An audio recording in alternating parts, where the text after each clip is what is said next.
Plus also announced the second annual 20-man Gold Rush Battle Royal.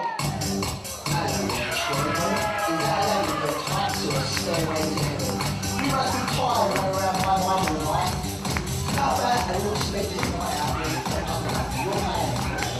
Oh, no. What, you listening or something? Sit down, I've got a shot about snake like you. It goes a little bit like this. What is Darren Burridge doing coming back out here with his... Oh, don't say he's got the fluffy dice. Oh! This, I'm not used to this kind of Shenanigans. yeah. Show! Not once before have I ever seen, up until earlier tonight with Darren Burridge, a pair of fluffy dice hanging from the outside of the man's genital display area. Oh, he's making out of a ringside fan. That's how you get cooties. That's how you get something much worse than cooties. Yes. I mean, seriously, you don't want to make love to the ring. No, there's a lot of blood been spilt on that ring. That's how diseases. And sweat. Shut it, you slag! Now listen up, all my motherfuckers in the house. What? I don't know. No, I'd shut it, you slag.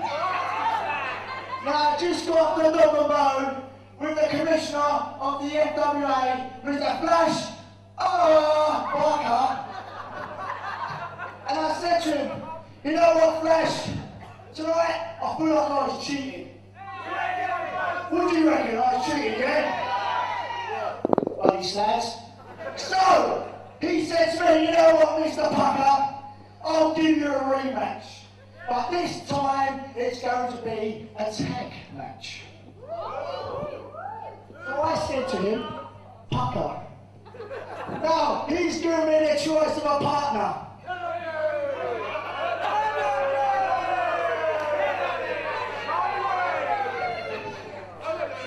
Shut up, you snakes. He said to me, you can have a partner of any picking that you want.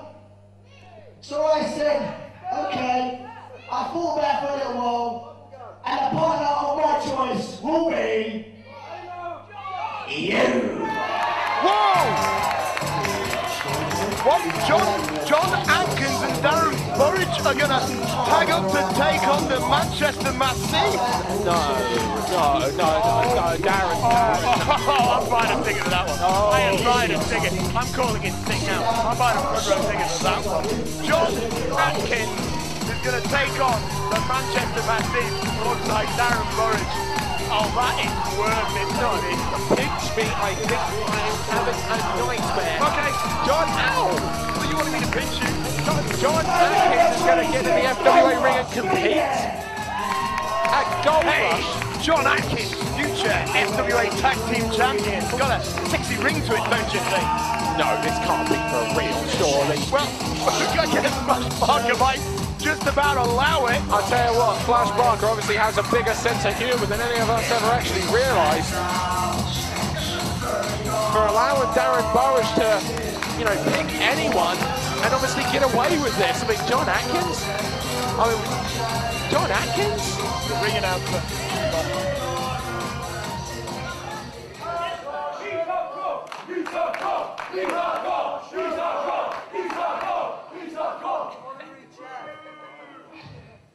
Ladies and gentlemen, FWA returns to Broxbourne in November and for Gold Rush on November the 26th.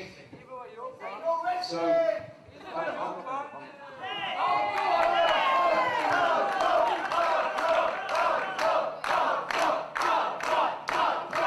nonetheless, ladies and gentlemen, tickets will be available on sale shortly, so check our website, frontierwrestling.com. Here's to Poland. And Ross Jordan won that title with absolute style, crippling Spud, so he couldn't continue in the match. And it was referee's discretion. He was handed the belt, like maybe he should have in the first place.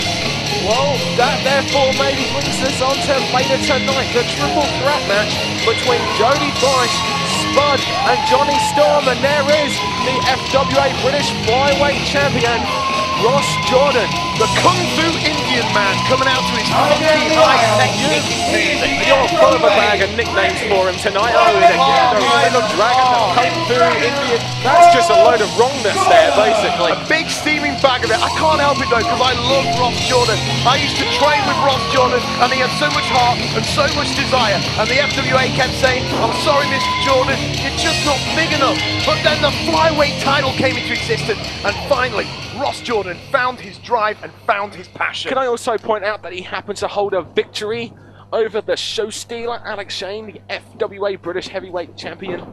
You know what? We've been riding that one all year last year. Let's move on. Ross Jordan, FWA Flyweight Champion, defending tonight against Stevie Lynn. Now, this should be funky fun. Yeah, I think this is well worth the price of admission alone for these gold and silver ringside seats. And remember, we are coming back here on November the 26th for Gold Rush, and you can get your tickets by logging on to frontierwrestling.com or by coming down to the Broxbourne Civic Hall yourself and buying them. And you too, maybe get witnessed and maybe pleasure enough to witness a title match exclusive just for the fans who buy the gold and silver ringside seats. Either way, you will get an extra match just for you. So, you know, we certainly like to thank and reward our fans here at the FWA. Now, Ross Jordan and Stevie Lynn now trying to flip out with this escape, and he does so nicely and reapplies a wrist lock there on Jordan. Nicely done. Absolutely. Absolutely. Let's see if Ross Jordan can find the escape here. Controlling the arm. Oh, he takes the free arm. We're in a double knuckle lock situation right here. Oh, trying to take him down now. Sweeps the leg. 1, 2. Ross Jordan bridges out. You know, they may be flyweights, but they like to mat wrestle. These two are particularly good at the mat wrestling. Probably two of the best in the flyweight division here in the Frontier Wrestling Alliance. The interesting thing here as well, Nick, is Ross Jordan, obviously the lighter of the two. So Stevie Lynn not only has the power advantage and weight advantage, which means that when he's able to do that control and couple of moves like that, but, whoa, he's also able to throw in moves like that, jumping up to the top rope and springboard to get himself into a better position to then use that hip toss there. But he's able to, now right, he's going back to this chin lock here, use his weight, calm the tempo down. Absolutely, Stevie Lynn's making a very solid impression early on in this matchup. I'm quite surprised, but then again, we have seen this man upset and beat some heavyweights here in the Frontier Wrestling Alliance. But now Ross Jordan with the waist lock, keeping the control and the switch. Drops down, forcing the release, and he goes behind. Controlling the tempo. Takes the leg. Leg pick up right there. Went for the sleeper, but over the top. Then there's the freak, long freak. Hip toss, and no way, re-reversal. Nice little dragging whip there, and a dragon arm drag, very nicely executed. Both went for kicks. No way, oh, hang on a second, kicks are ramen everywhere, and they just couldn't connect. Oh my goodness, this is like something out of one of those Japanese, Chinese action martial artist films there. These guys are giving. Oh, and this is what makes the FWA flyweight division so spectacular. You know, it's interesting. Many people thought that Ross Jordan wasn't the favourite going into that flyweight tournament, but he certainly proved it. He went all the way. He managed to defeat Spud in the final, and he managed to. You know what? Everyone in the tournament, people watching it, thought it was either going to be Spud or Aviv Mayan, but instead it was London's own Ross Jordan. Oh, and a nice kick there. Fantastic. Whip out of the corner, and Lynn now follows through. Oh, what a powerbomb-esque move Jordan comes flying out of the corner there, trying to take him down. Stevie Lynn turns it into a Blue Thunder driver, hooks the leg. Now that is good. That shows to me that Stevie Lynn has done his homework. He wants to come away with a British Flyweight title. He hooked the leg after a big move straight away, countering whatever it was that Ross Jordan had planned. Now he's setting him up for, vicious spinal tap kick to the back there. Changes his mind. And a interesting, innovative, the combination of moves there. The double foot stomp and a senton, hooks the leg again. Hooked the near leg there. He should have hooked the far leg, got more weight over him. Quite a cheeky maneuver right there. And Ross Jordan now looks like he's trying to get the support of the fans behind him. The fans are greeting him with that support. Now it's a shame this is a dull match, I have to say. This is some furious action we're seeing right here. No, this is great. This is just for those loyal FWA British wrestling fans who come to us and spend their money and buy the DVD and a crossbody there. 2 count. Ross Jordan now trying to turn the tempo of this match around. There's a couple of knees to the midsection. Bounce off the ropes. Oh! STO! Now that was sickening to look at. The back of the head beautiful. smacked into the canvas very, very violently. He turns over, but the one he should have hooked the leg there. I'm surprised he didn't. After a big move like that, we saw him hook the leg twice earlier. I thought he'd gone for it then.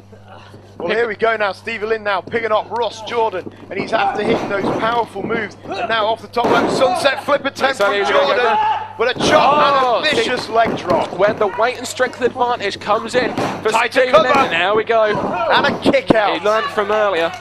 Absolutely, he realised that if you're going to beat the flyweight champion of the Frontier Wrestling Alliance, you're going to have to put more weight on there. Oh yeah. And now he takes him to the corner. It was like a whip out. Ross Jordan hits it. He comes through. Knees back.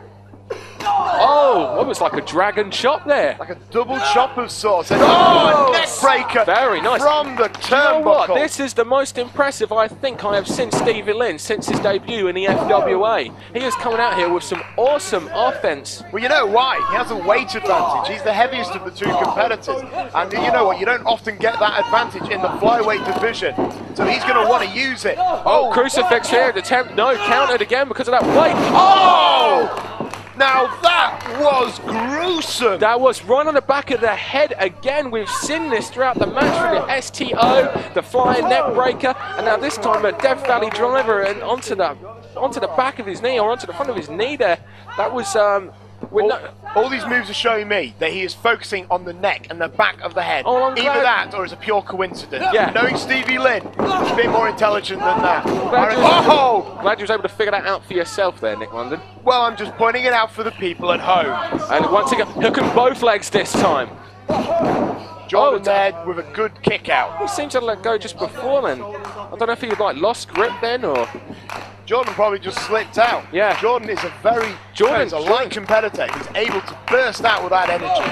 Reversal there, no reversal again. Oh my goodness, on the back of the neck again. I tell you what now, what this says to me is if I'm Ross Jordan, I'm really hoping that the winner of the 2, 3... I just got the shoulder. It wasn't much of a kick out, then much just rolled in the shoulder.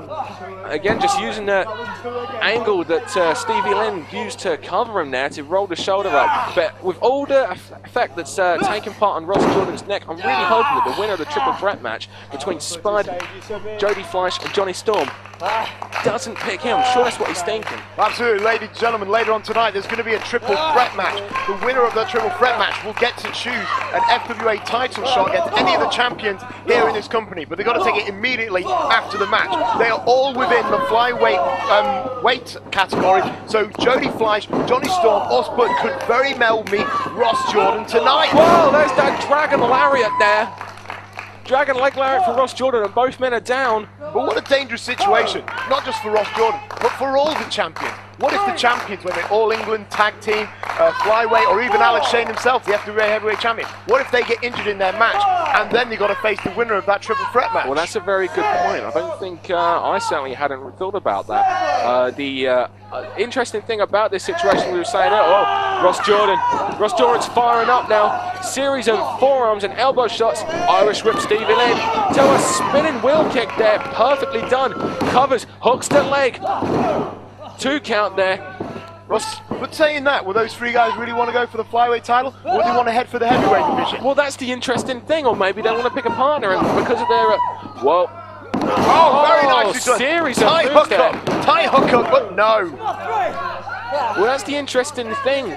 The winner of that match could pick a partner due to the fact that they're going to be obviously rather winded from the match and go for the tag team titles. Anything can happen later tonight. We could see a rematch of the Dream Team, Jonny and Jody, possibly going against maybe new tag team champions, the New Breed. It's a rematch that everyone will want to see. On the neck, that's it. If he can roll his arm onto Ross Jordan, I'm sure this is it.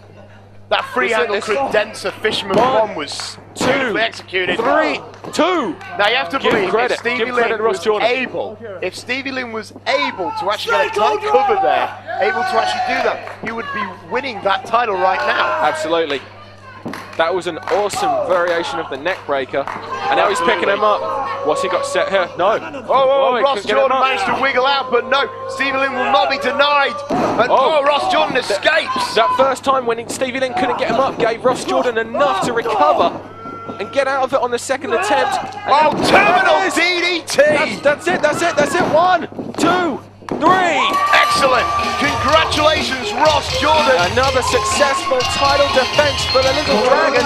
Like you say, congratulations, Ross Jordan. Congratulations to Stevie Lynn for putting in such a fine effort. No shame in losing to Ross Jordan here tonight.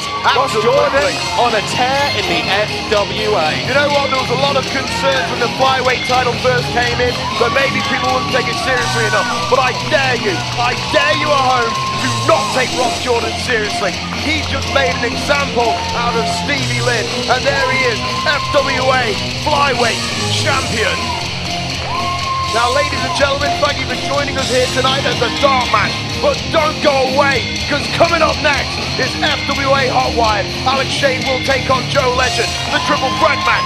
Jody Fleisch, Jonny Storm, and Spud. The winner gets a title shot of their choosing directly after the match. And also, the new breed return FWA Tag Team Title match against Stixx and Stones. Dan Reed, I'm pumped.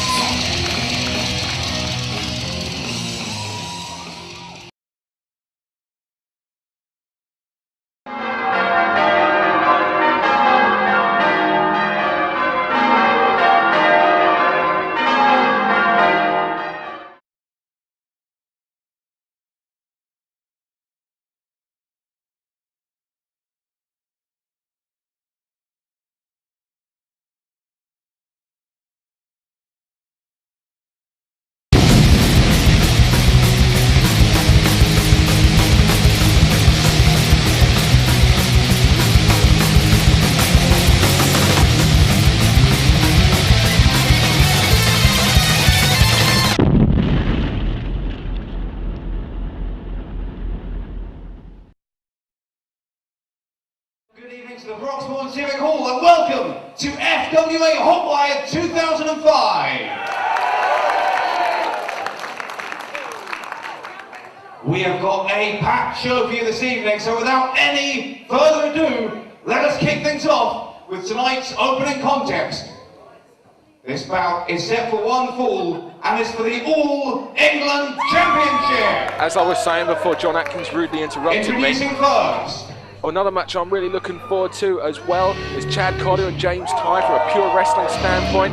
But now this is almost like the blow-off to a feud here, because this is the match that Leroy Kincaide has been waiting for so long. I know, this guy is a man with mountain. He looks like he eats 17 chickens a day. 17 chickens. He models himself on a house. Making his way to the ring. Hey, good line, I like that one. Leroy Kincaide. Now, ladies and gentlemen, earlier on we were talking about this triple threat match.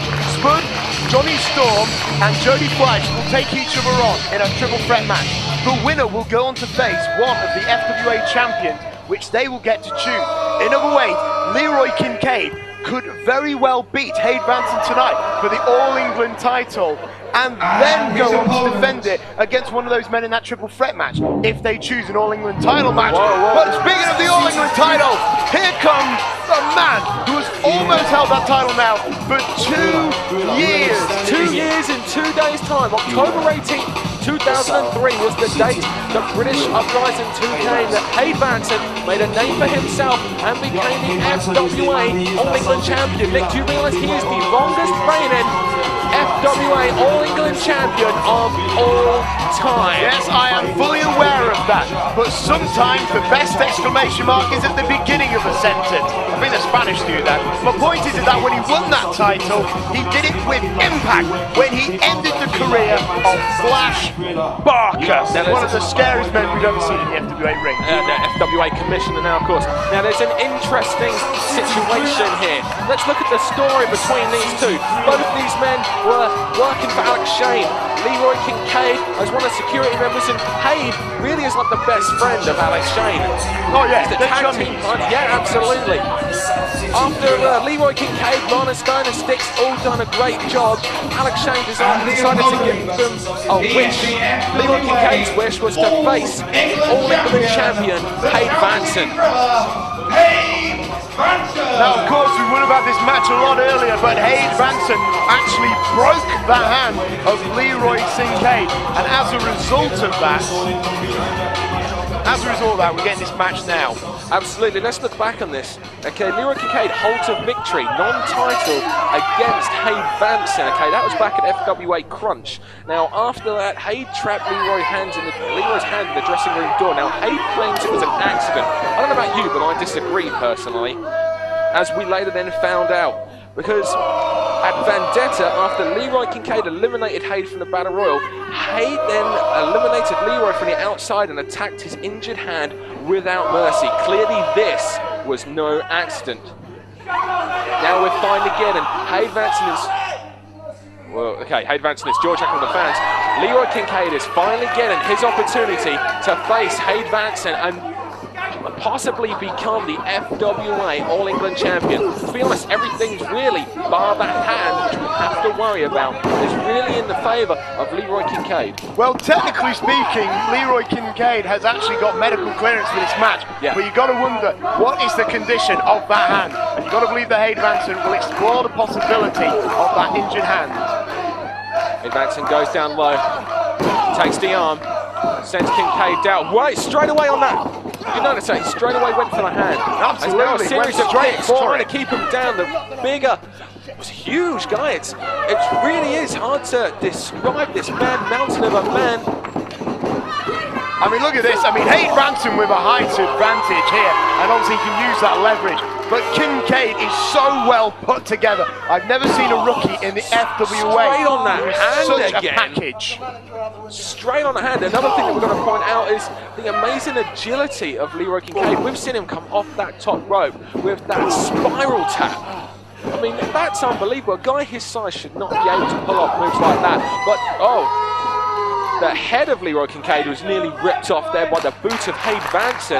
Hade Vansen's really been in control for the majority of this match. He's standing on the forearm now. Well, obviously that's where the injured hand is, and so he's going to work on the hand and the area around it, the area that supports that hand. Kincaide is already in trouble, and I never would have thought it looking at it, but when you've got a hand injury, it's such a major extremity, you can't help but have it weaken your entire body. Absolutely. I mean, usually a competitor will go into that ring looking for a weakness, but in Kincaide's case, he has a hand with a bandage on it. You may as well paint it red and send a bull after him. And here we go, Hade Vansen showing that technical acumen that he is so well versed in. He's no Doug the Anarchist Williams, but by God, he's close. Dropping the knee down on the arm, what Hade Vansen is doing, whether or not I agree with it, doesn't really matter, because what he is doing really is the smart thing to do, okay? He's coming into this match having lost a non-title match to this man. He's doing whatever he can to try and beat him, as Leroy Kincaide trying to fire back here. Oh! He got turned inside and out with that maneuver, and there's an elbow drop on the hand, and I loved it. Absolutely fantastic. Back as well. Do you know what I find amazing about Kincaide though? Whenever he's down, he just shows a sudden burst of, not heart, but absolute pure aggression. This man is a steaming bag of testosterone. Oh, Northern Lights bomb there from Hade Vansen. I've never seen him use that one before. No, meaning that is how he nice. held the hand down as well, piling pressure. He's causing the man pain just by simply applying a lateral press there. Off the ropes now, Kincaide on the reversal. Hurricanrana! Hade Vansen, awesome agility right there. That's the first time I've seen him do that, and I don't know how long. You know, Hade Vansen is pulling out a lot of things that Leroy Kincaide isn't used to seeing from here. I mean, Hade Vansen just absolutely so well put together, so agile and strong. First he showed the agility, and then the raw strength that he is capable of. Hade Vansen is deceptively strong.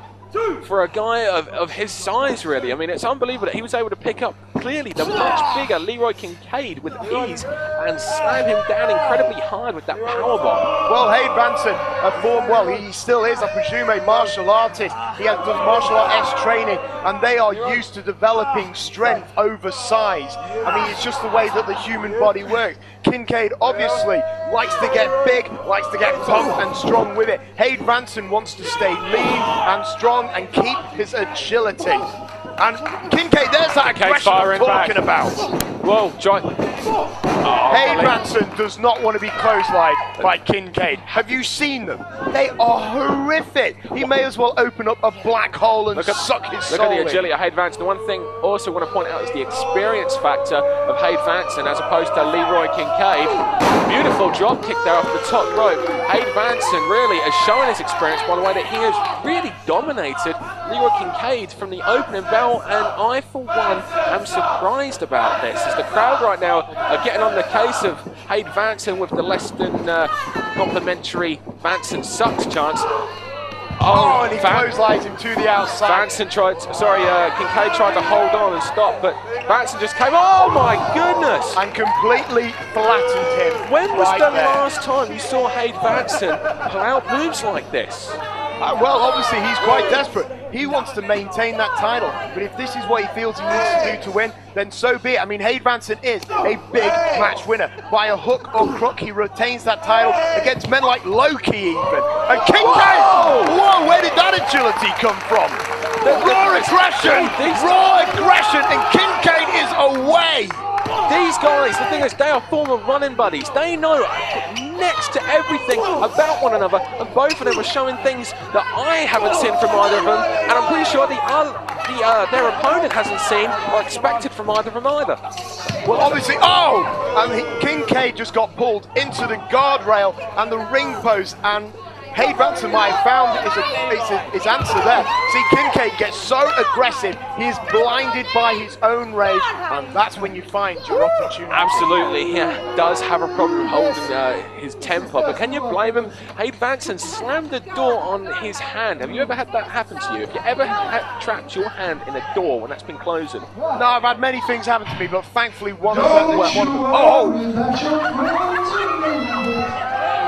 And Hade Vansen taking time out to sing. Well, I has a hope rather high voice here. Well, the fans are very appreciative of his musical talent, but Kincaide thinks that song sucks. Maybe he's more of, I don't know, Christina Aguilera fan or something. He's going to beat a tune out of him by the looks of it. And Kincaide is just so aggressive. I can't understand where he digs it up from. Maybe we're going to see the spiral tap. This is it.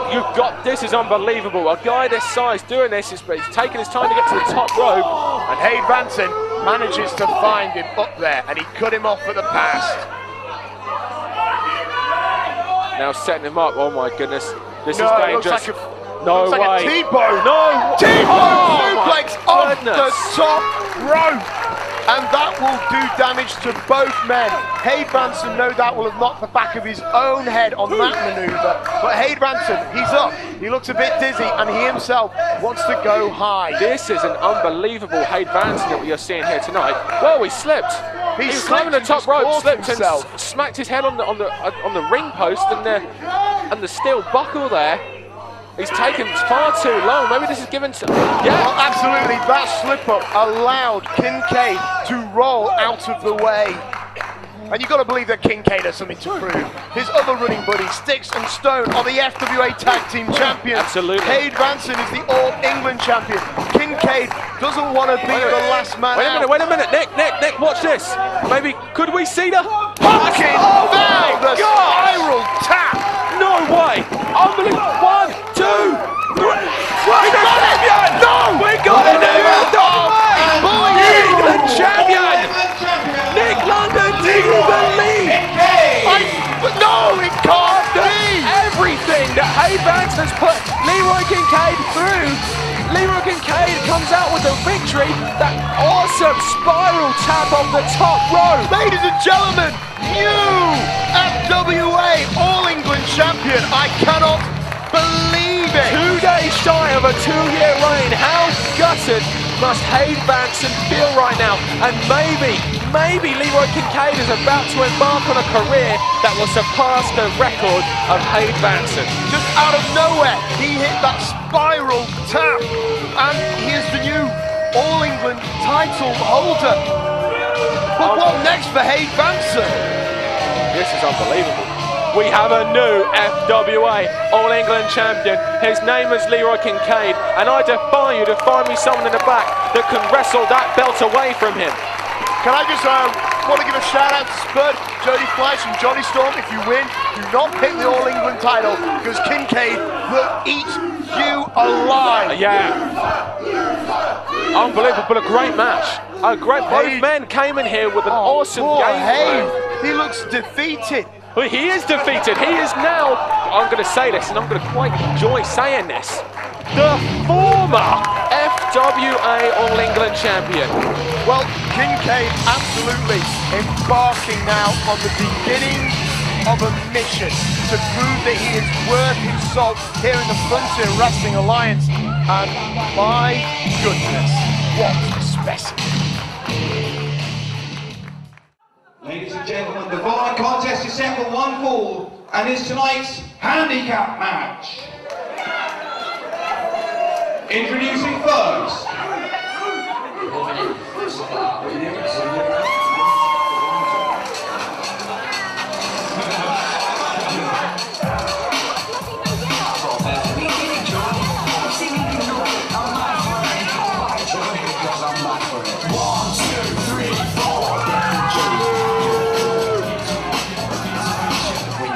that's when we'll greet ya. making their way to the ring, accompanied by Donna. They are the team of Declan O'Connor, Jody Hayes, the Manchester Massive. And ladies and gentlemen, here come the Burberry Warriors themselves, the Manchester Massive.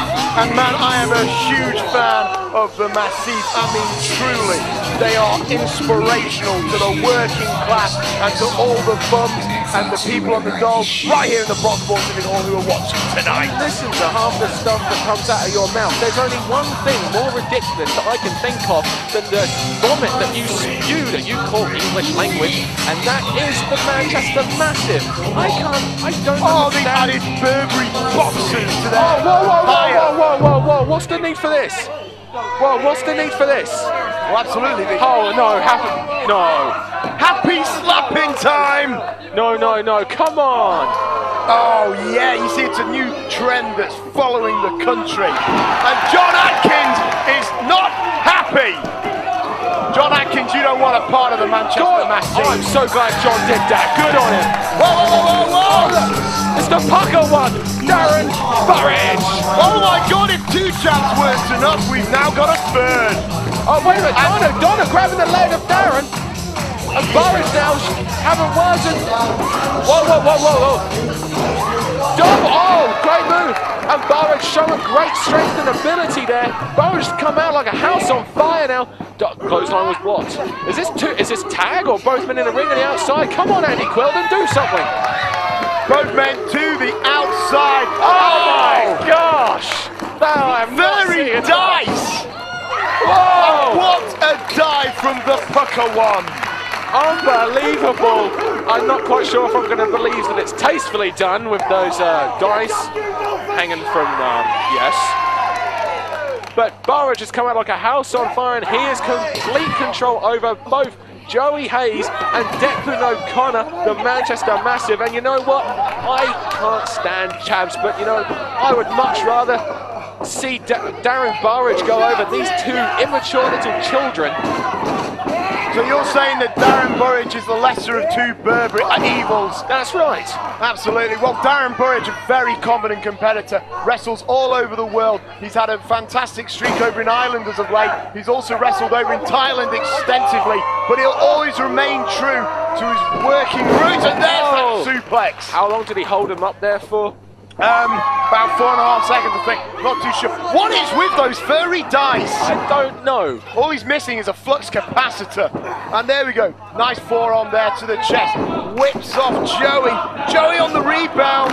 The reversal. This match going nice and quick. Elbow to their chest bone there of Burridge. To the chest bone. Yeah, chest bone. What? Joey Hayes is now. Joey Hayes has turned this around now, it seems. Irish whip coming up, but there's the strength. Obviously, Darren Burridge has the power advantage here, which is the only advantage he does have here because it's 2 against 1. Double arm drag coming up. Whoa, whoa. Oh, this is good. Unbelievable strength there. Oh, right on the head. That looked nasty. Yeah, going for a double close. Double STO!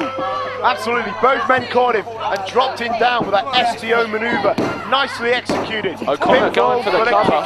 2 count there. The inexperience of O'Connor was showing there. Failed to hook the leg after that double team move. Come on, Deck, you can do this. Elbow there. Oh, I don't understand this. Taking time, he's going to regret this. He can't take that kind of time on a man like Darren Burridge. Darren Burridge, give him that 1 split-second opportunity, he'll make you eat your words. Not to mention probably the rest of your face when you imagine how hard he hits. Well, Declan O'Connor there just came in and just hit that big old clothesline. And now, tight arm ringer there, and he brings in Joey. And the fans barking like dogs right now. What's that all about? I don't quite understand it either. I think it's some sort of thing to do with the fact that he's from Essex. Maybe it's a tribute to Essex ladies. You ever been to anywhere in Essex? Say Colchester? Well, no. Actually, when I've been on dogs. holiday one time, I did meet a few Essex girls, and oh my goodness, that's when I decided to take up religion. Nice Norman-like suplex there by Burridge. I mean, how frustrating must it be, though, not being able to tag out to another guy? But heck, he made his bed, and he's going to sleep in it. The Manchester Massive have, of course, yet to win a match here in the FWA. Now, maybe the fact that they've got a 2-on-1 advantage, this is exactly what they need to do that. But how proud can you be the first time you win your match in the FWA? It's a 2-on-1 advantage, a handicap match. Is he going to go home and tell his mum about it?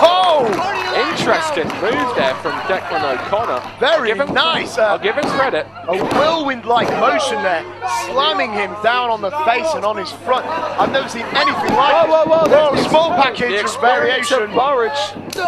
Oh, clothesline sends him down.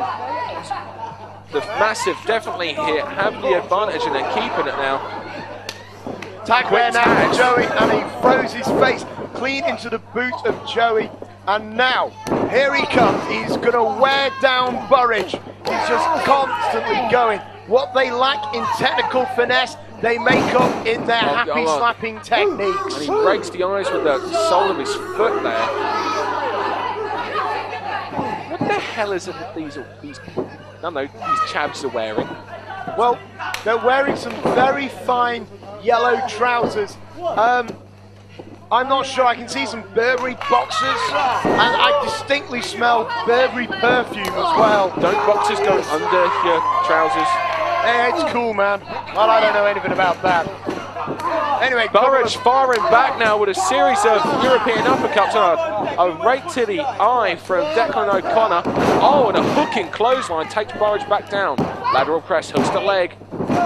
2 count. Donna was there counting along. The lovely Donna watching on from ringside. You're not going to beat Darren Burridge just yet after a clothesline.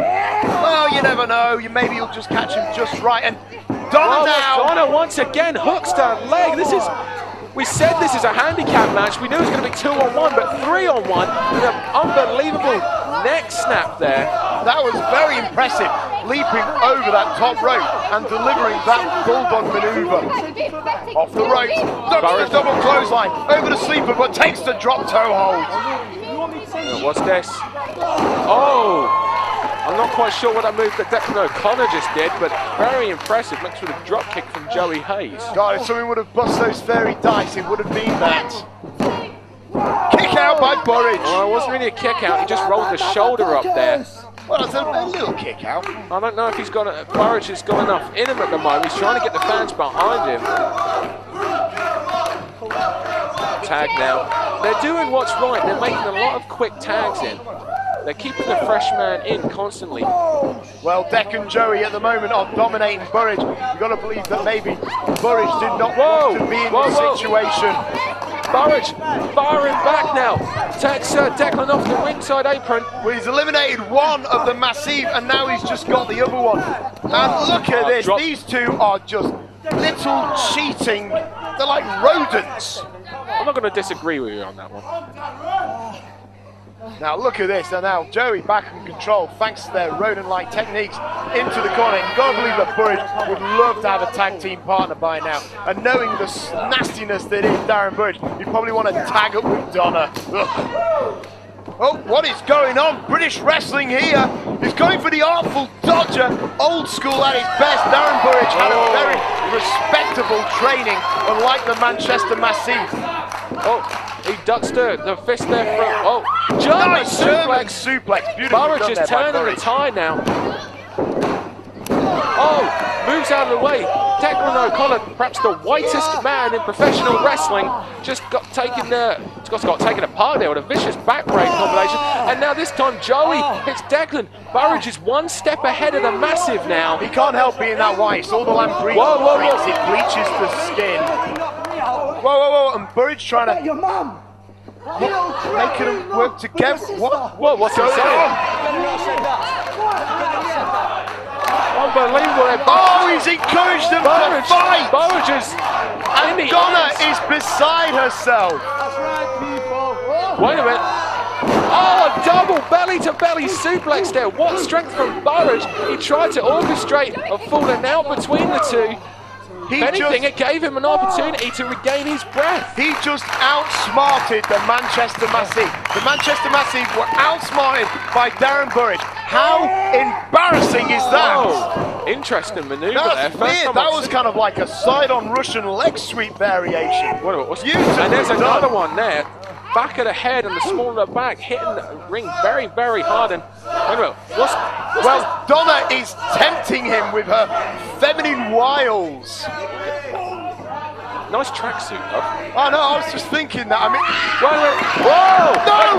The dice are in the face! Out of the furry dice! The dice are in the face! Wait a minute. Declan O'Connor's got that.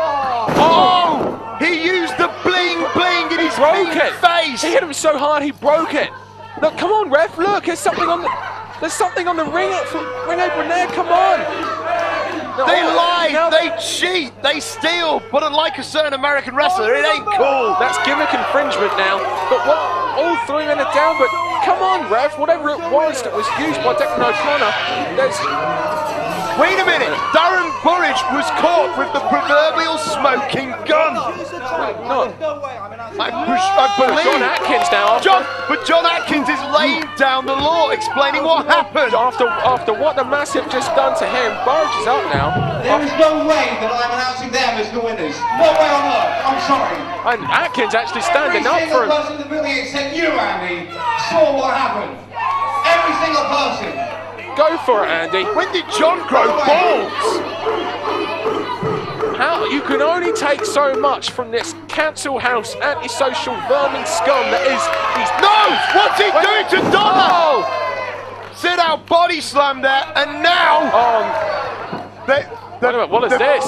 The people's dicey elbow or something? What the heck? Oh, right into the Bristol cities of Donna. As a result of disqualification, Darren Burridge.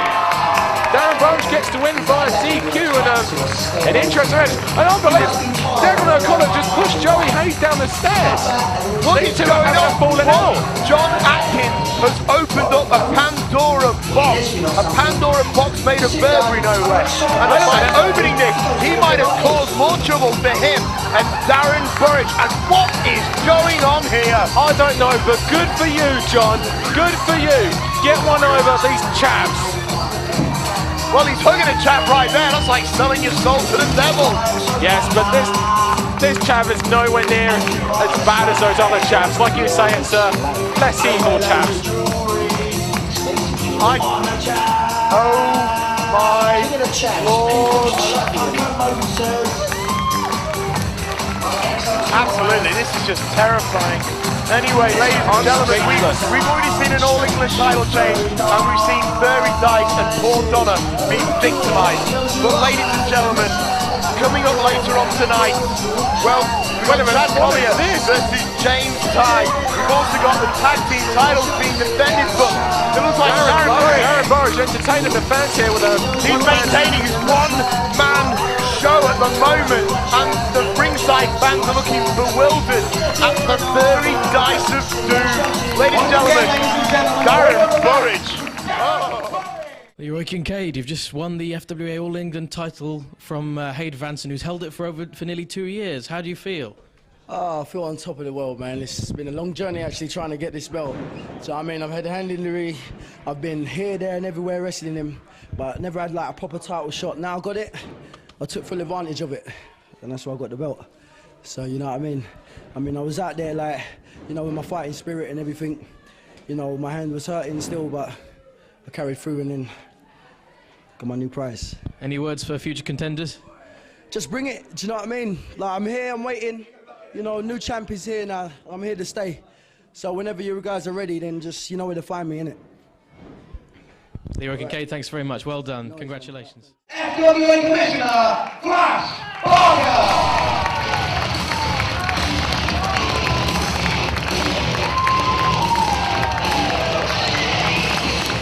Now there's a man I respect, Nick London, the legendary Fleisch, the FWA Commissioner, no doubt here to lay down the law, the way that only the Fleisch can.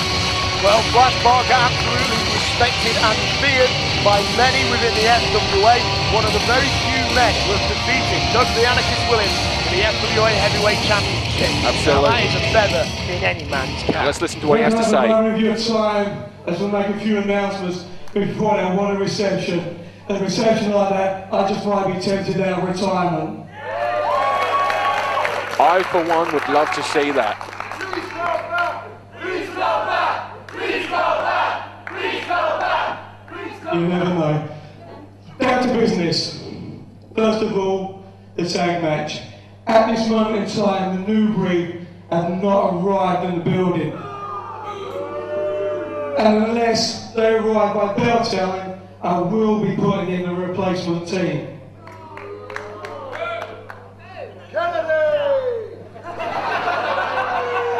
The second announcement was a match between the Iceman and Jack Xavier.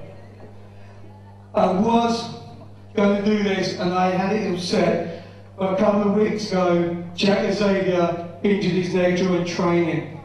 So instead, I put Paul Travell in. And I, for one, I'm looking forward to this match, Nick London. Well, on Friday, the Iceman broke his collarbone. So obviously, now I've had to postpone the match. Oh, that's terrible news to But hear. it's not all Couldn't have bad happened to a news. nicer person, no. Because I've made an executive decision, and you have now got a replacement match. Wait a minute. About to find out what his replacement match was. Wait a minute, this is not. You and I have no idea what's going on here. Well, Or at least to you. Do you know something? Music being used by a few people in the past, but I'm presuming the only person in the back at the moment is that lady there. James. Wait a minute. Wait a minute. I know her. That's Simply Luscious. Simply Luscious. She was trained by Steve Carino. She has appeared in TNA, Ring of Honor. Well, what's she doing here in the country? And what's Jane Charles doing coming to the ring? Yeah, I mean, why is Simply Luscious here? I don't know, but look at the physique on this girl. She's sexy, yet scary. It kind of gets me going, but it doesn't actually have problems. I don't find scary attractive, and this woman is definitely scary, and oh my goodness. Do you know what? If I was the fans, I'd really keep away from her. Her reputation precedes her. She is trained by Steve Carino, a former NWA World Heavyweight Champion. Anyone that can survive training with him deserves respect. I wouldn't let her hear you say that. Well, why is the lovely Jane Childs here? No doubt that she's here to stir trouble. Mr. Barker, may I remind you, you might be the commissioner, but I am the executive assistant to the managing director. That's right, I am the commissioner. That also means that I am your boss tonight. That's But right. if you've got something to say, make it quick, or otherwise you're going on one knee and you're going to get the spanking of your life. Yes! Yes! So make it Yes! quick. We want spanking. I love this crowd here tonight. I am sick and tired of seeing bimbos in the FWA. This lady ought to get a mirror. So, in my position, I decided to do something about it. I've already got rid of Nikita by employing the services of Soraya, who unfortunately couldn't be here with me this evening. And do you see any nurses or maids here anymore? Sorry. You're joking. So, She's gotten rid of the lovely USA. buttercup. I went to Ring of Honor and I went to TNA. She got rid of to look Stephanie for the Scope. best female that the United States could offer. Simply luscious. She got somebody who I'm scared of instead of the lovely buttercup. Here in the FWA, we are the class. We are the women here now. Whoa, whoa, whoa, whoa, whoa, whoa, these fans. No one in the FWA to stop us. Wait a minute. Nikita, the original FWA No, this can't be Nikita. I mean, I remember hearing that Nikita was taking time out. She's here! Oh my God, it's the Queen of Chaos, Nikita. She is here. Holy! Well, here is Nikita looking lovely and feisty as shoes. And here's Steve Linsky now. We got ourselves a match.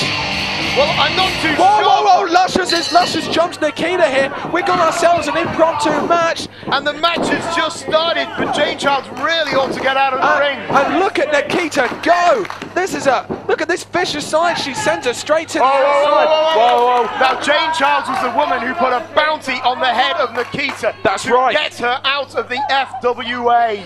And now Nikita looks like she's going to take it back out. She's got Jane Childs wide open, making her think about it, but unfortunately that gave Luscious the chance to take her opportunity, take her chance, and now get Nikita down on the mat where she is put on a side headlock here. Simply Luscious now, early on, has got the advantage. I'm thrilled that this match has just come out of the blue. And Nikita now off the ring. Oh, and a sit out to the hip toss. Hooks the leg there, 2 count, interesting move there. Simply Luscious, this woman is very, very capable in the ring. I know men who wouldn't get in the ring with her. Well, Nikita has had a very successful career in the FWA, has taken on some of the best male competitors that we have got. Men like Paul Travell, for example. Men like, the army known as the Family, for example. And she has fared very well in the past. But can she take on this experienced female, Simply Luscious, who is very well trained? Absolutely. This is Nikita's return match here. Is there going to be a degree of ring rust here, do you think, Nick London? Possibly. I mean, she's been out of the ring in quite some time. She's been pursuing alternate hobbies, but she's found her way back into the front. And wasn't the last time we saw her actually in the ring? She got tombstone pile driven, not once, but twice. A move that is banned here in the FWA. Absolutely. It was the tombstone pile drive actually really ended the career of Alex Shane.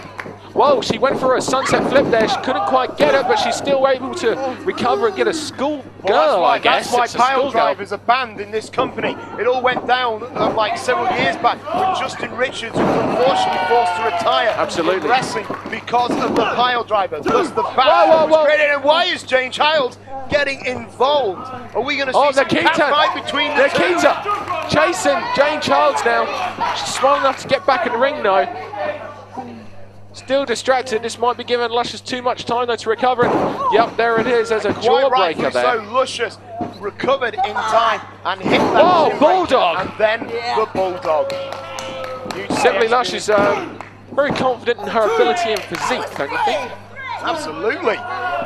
Look at the look on her face. She's not impressed by FWA head official Steve Linsky here. Steve Linsky is there to make sure there is a winner come hell or high water. Usually I wouldn't mind being a man in between two beautiful women. Not in between these two though, because if you get too far in away, they will kick your ass. Absolutely, they will remove your eyeballs from your very socket and make you say thank you. There's the whip. Irish whip now. Clothesline there. Runs right through Nikita. Straight to the throat there.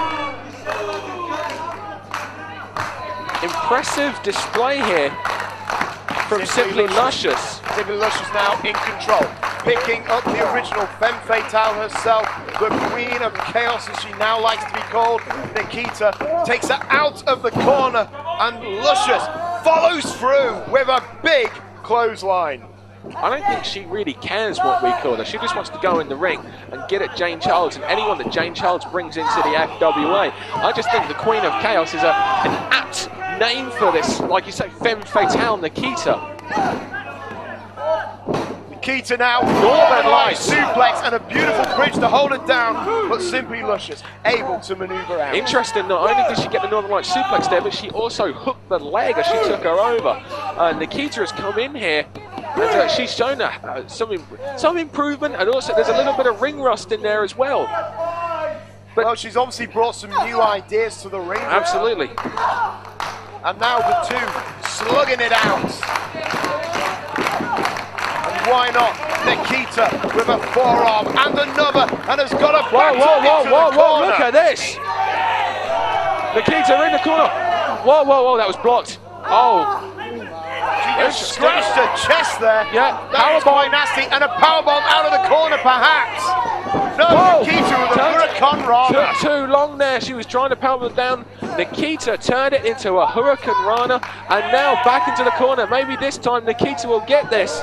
Wait a minute, there's Jane Charles. Whoa, one to Jane Charles. Good for you, girl. Wait a minute, there's Simply Luscious. Whoa, drops her. She drops her onto the second turnbuckle. Yeah, lucky for her, she missed the top turnbuckle there where the pad is exposed. She gets her over her shoulders now. Oh, wait a minute, what's this? Oh, a spinning Death Valley driver there, and wait a minute, feet on the ropes. Her foot was on the ropes. Jane Charles interfered, her foot was on the rope. Oh, a miscarriage of justice here. Simply Luscious managed to take the victory, admittedly with the assistance of the right, but who can complain? Not me, that's for sure. Simply Luscious has made a hell of a statement here tonight. Coming in with Jane Child, Nikita thought she was coming in with Hellfire and Brimstone, but it got put out in front of all the You know what impresses me though is Nikita hasn't been in the ring for a long time, as opposed to... Wait a minute, what's... Well, that's the woman she really wants. Yeah, Jane that's Child. the woman that perhaps cost her this match. That's the woman who... Wait a minute, she slipped up. Well, Nikita, if she gets them backstage, there will be hail to pay for. The following contest is set for one fall with a 30-minute time limit. Introducing first.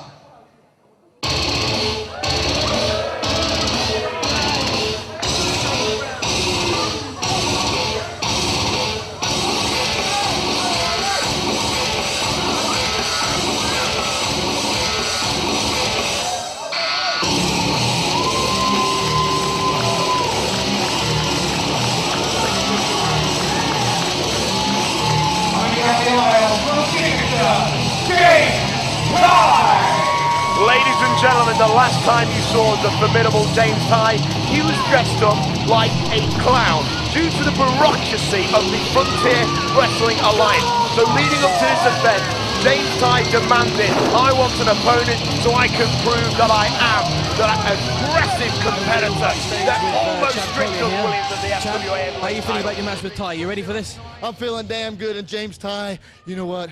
It absolutely sickens me, it disgusts me that somebody here in England is actually using my finishing hold. A finishing hold that my teacher, Dean Malenko, passed on to me, and tonight I'm going to take great pleasure of making him tap to my finishing hold, not his. Great match, scientific genius we are going to see here.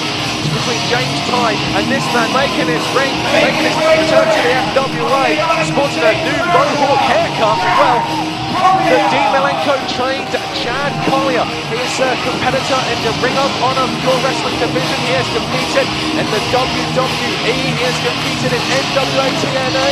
He has competed in Japan. His resume speaks volumes. And the last time we saw him was actually last year at Gold Rush, where he had a fantastic match with Johnny Storm, but he came up on the shorter side. The same Johnny Storm that, of course, James Tighe has been in a war with in recent months. You know what, Dan, you make me sick. Frankly, I've been in this commentary booth since British Uprising 1. You swan in here, you tell me how to do my job. And you know what, whether you like it or not, or whether the fans believe it or not, I've had wrestling and shoot fighting experience. Did you see and this? so I will appreciate this a hell of a lot more than you ever could. Okay, well, let's calm down and enjoy this technical wizardry that we're about to see from both Chad Collyer and James Tighe. I won't calm down because it's so important for James Tighe. He has been embarrassed by the FWA. He's been embarrassed by Aviv Mayan. He needs to beat this man to prove that he is one of the top guns here in the FWA. A match which we've been hyping appropriately enough as the Battle of the Texas Cloverleaf. Absolutely, both men used that Texas Cloverleaf as their finisher. Now we see Chad Collyer with an interesting bridging hammerlock there. This is going to be something really special. James Tighe able to get out, backs into the ropes, and we're both men now regrouping. James Tighe especially. Chad That is Collyer one of the tightest bridging hammerlocks that I have ever seen. Single leg pickup, and there, spinning around. He's going to work on that leg, going for the Texas Cloverleaf, perhaps. This time, James Tighe gets the advantage early on. And we're at a stalemate of sorts now. Chad Collyer took the arm earlier. James Tighe just took the leg. Both men now stand up. Collar and elbow tie up. Waist lock. Let's say though, would you really want to go into a battle of the Cloverleafs with this man, Chad Collyer, considering the man who trained him is Dean Malenko, a man who used that very maneuver to win multiple championships over in WCW and the WWE. And also, Fame's really made his name in New Japan Pro Wrestling.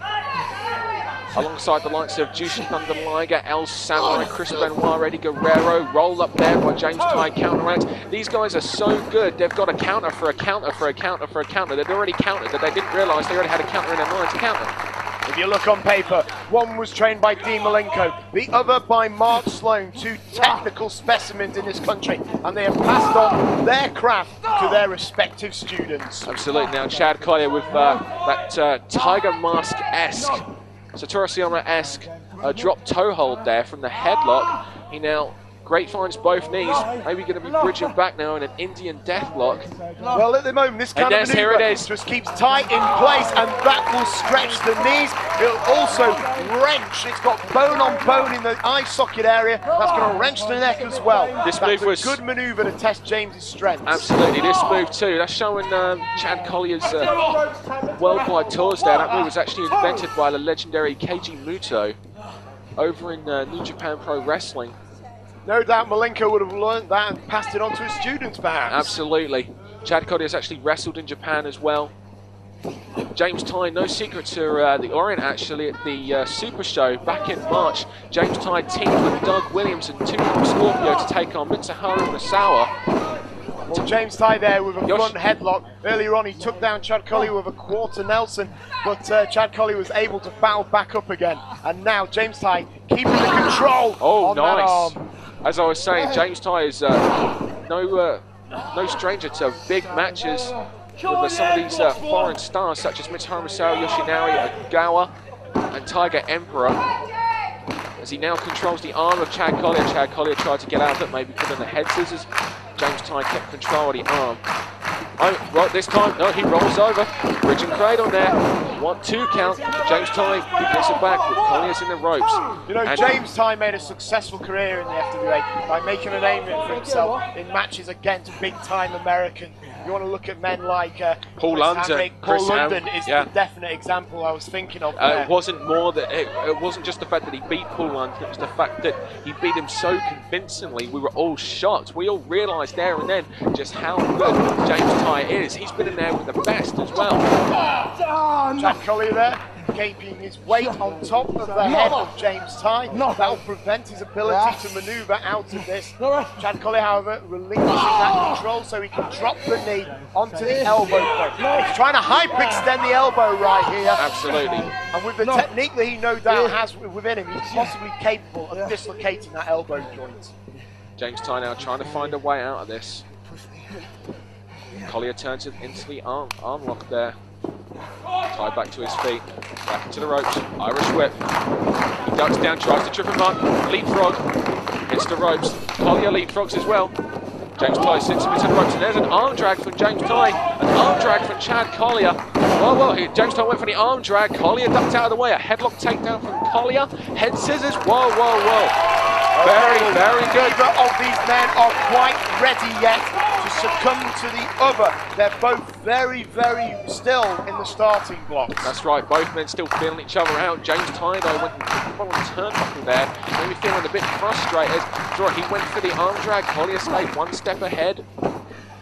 And now he turns it from a tie up into a hammerlock now. He's got a tight hammerlock. Oh, look at James Tighe now. Notice how he used his own leg to manoeuvre himself round the back of Collyer. Get in the best position. Technique. You can use your own leg to essentially pivot around your opponent. Absolutely. Both these men, like I said, are technical geniuses, technical wizards. Into the ropes now. Shoulder block. Collyer got the momentum. Off the ropes. Hip block. Blocked there by Collyer, backslide attempt, both men fighting for it, who's going to get it? Swing round by Tighe, Collyer misses the clothesline, tight power slam by Collyer, hooks the leg, 2, 3, Very tight power slam, but it was only a 2. Great move there out of nowhere from Chad Collyer. Collyer now keeping on top of James Tighe with that stomp to the back. This has been a fantastic match so far. This is what makes the FWA so great. Both of these men so damn good. There's a gut-wrench suplex there. Another cover. James Tighe down very nicely. I think he realised he wasn't going to get the cover on that. He just put the pressure on James Tighe, making him exuberate that energy to have to kick out. There's a stomp to the back now. Maybe setting him up for that Texas cloverleaf there. Well, absolutely. There's two ways you go for the Texas cloverleaf. You can either work on the thighs of the legs, that's the first pressure point. The other one is on the lower back. That's where the arching comes into it. Absolutely. And now, Chad Collyer forcing him over. With his half Nelson lock there. Great amateur wrestling style almost here. It's almost like, it's actually technically speaking, a reverse quarter Nelson. Using the other arm. But now, Fujiwara armbar there. Cross arm breaker. If he can actually straighten that out, he will be able to inflict a lot of damage. Yeah, quite correct. Cross arm breaker, my mistake. He will hyperextend the elbow. If James Tighe does not get to the ropes, which he does, that elbow would have been hyperextended, and that wouldn't have just cost James Tighe the match, but possibly a couple of months in his wrestling career on the injured list. I like what Collyer did there. Even though he let go of the hold, he still held on to the arm and able to do just that little bit more damage. Absolutely. He has a 5 count there. James Tighe tried to reverse it with a body slam. Collyer, ever the professional, holds onto the arm and maintains his position in charge of James Tighe. Well, that's excellently done. Now, this is a very typical shoot situation. If you can get round to the head and sit on it, you have all the world of control. But James somehow able to find his way up, and he's going to go for a body slam with the hammerlock. Yeah, he dropped him straight on that arm. Collyer has maintained. What's interesting is Collyer has come into this with a different game plan, I think, than what we were expecting. We were saying it's a battle of the cloverleafs, expecting both men to work and try to get themselves into a position where they'd hit that move. Collyer, however, has gone after the arm. Maybe he's got something else up his sleeve to take James Tighe off his game plan. I want to look at it as a defensive position as well, because obviously you hold on to the cloverleaf, you're holding on to both legs with your arms. If you injure the arms enough, you cannot apply it. Very well put there, very well pointed out. Nick London now, he holds the arm, and also there's a hyperextend, possibly hyperextending. He really is working on that arm heavily in this match. Chad Collyer staying on top. It seems to be more on the focused area. Yeah, look at the that. Shoulder area, Viciously done. The elbows.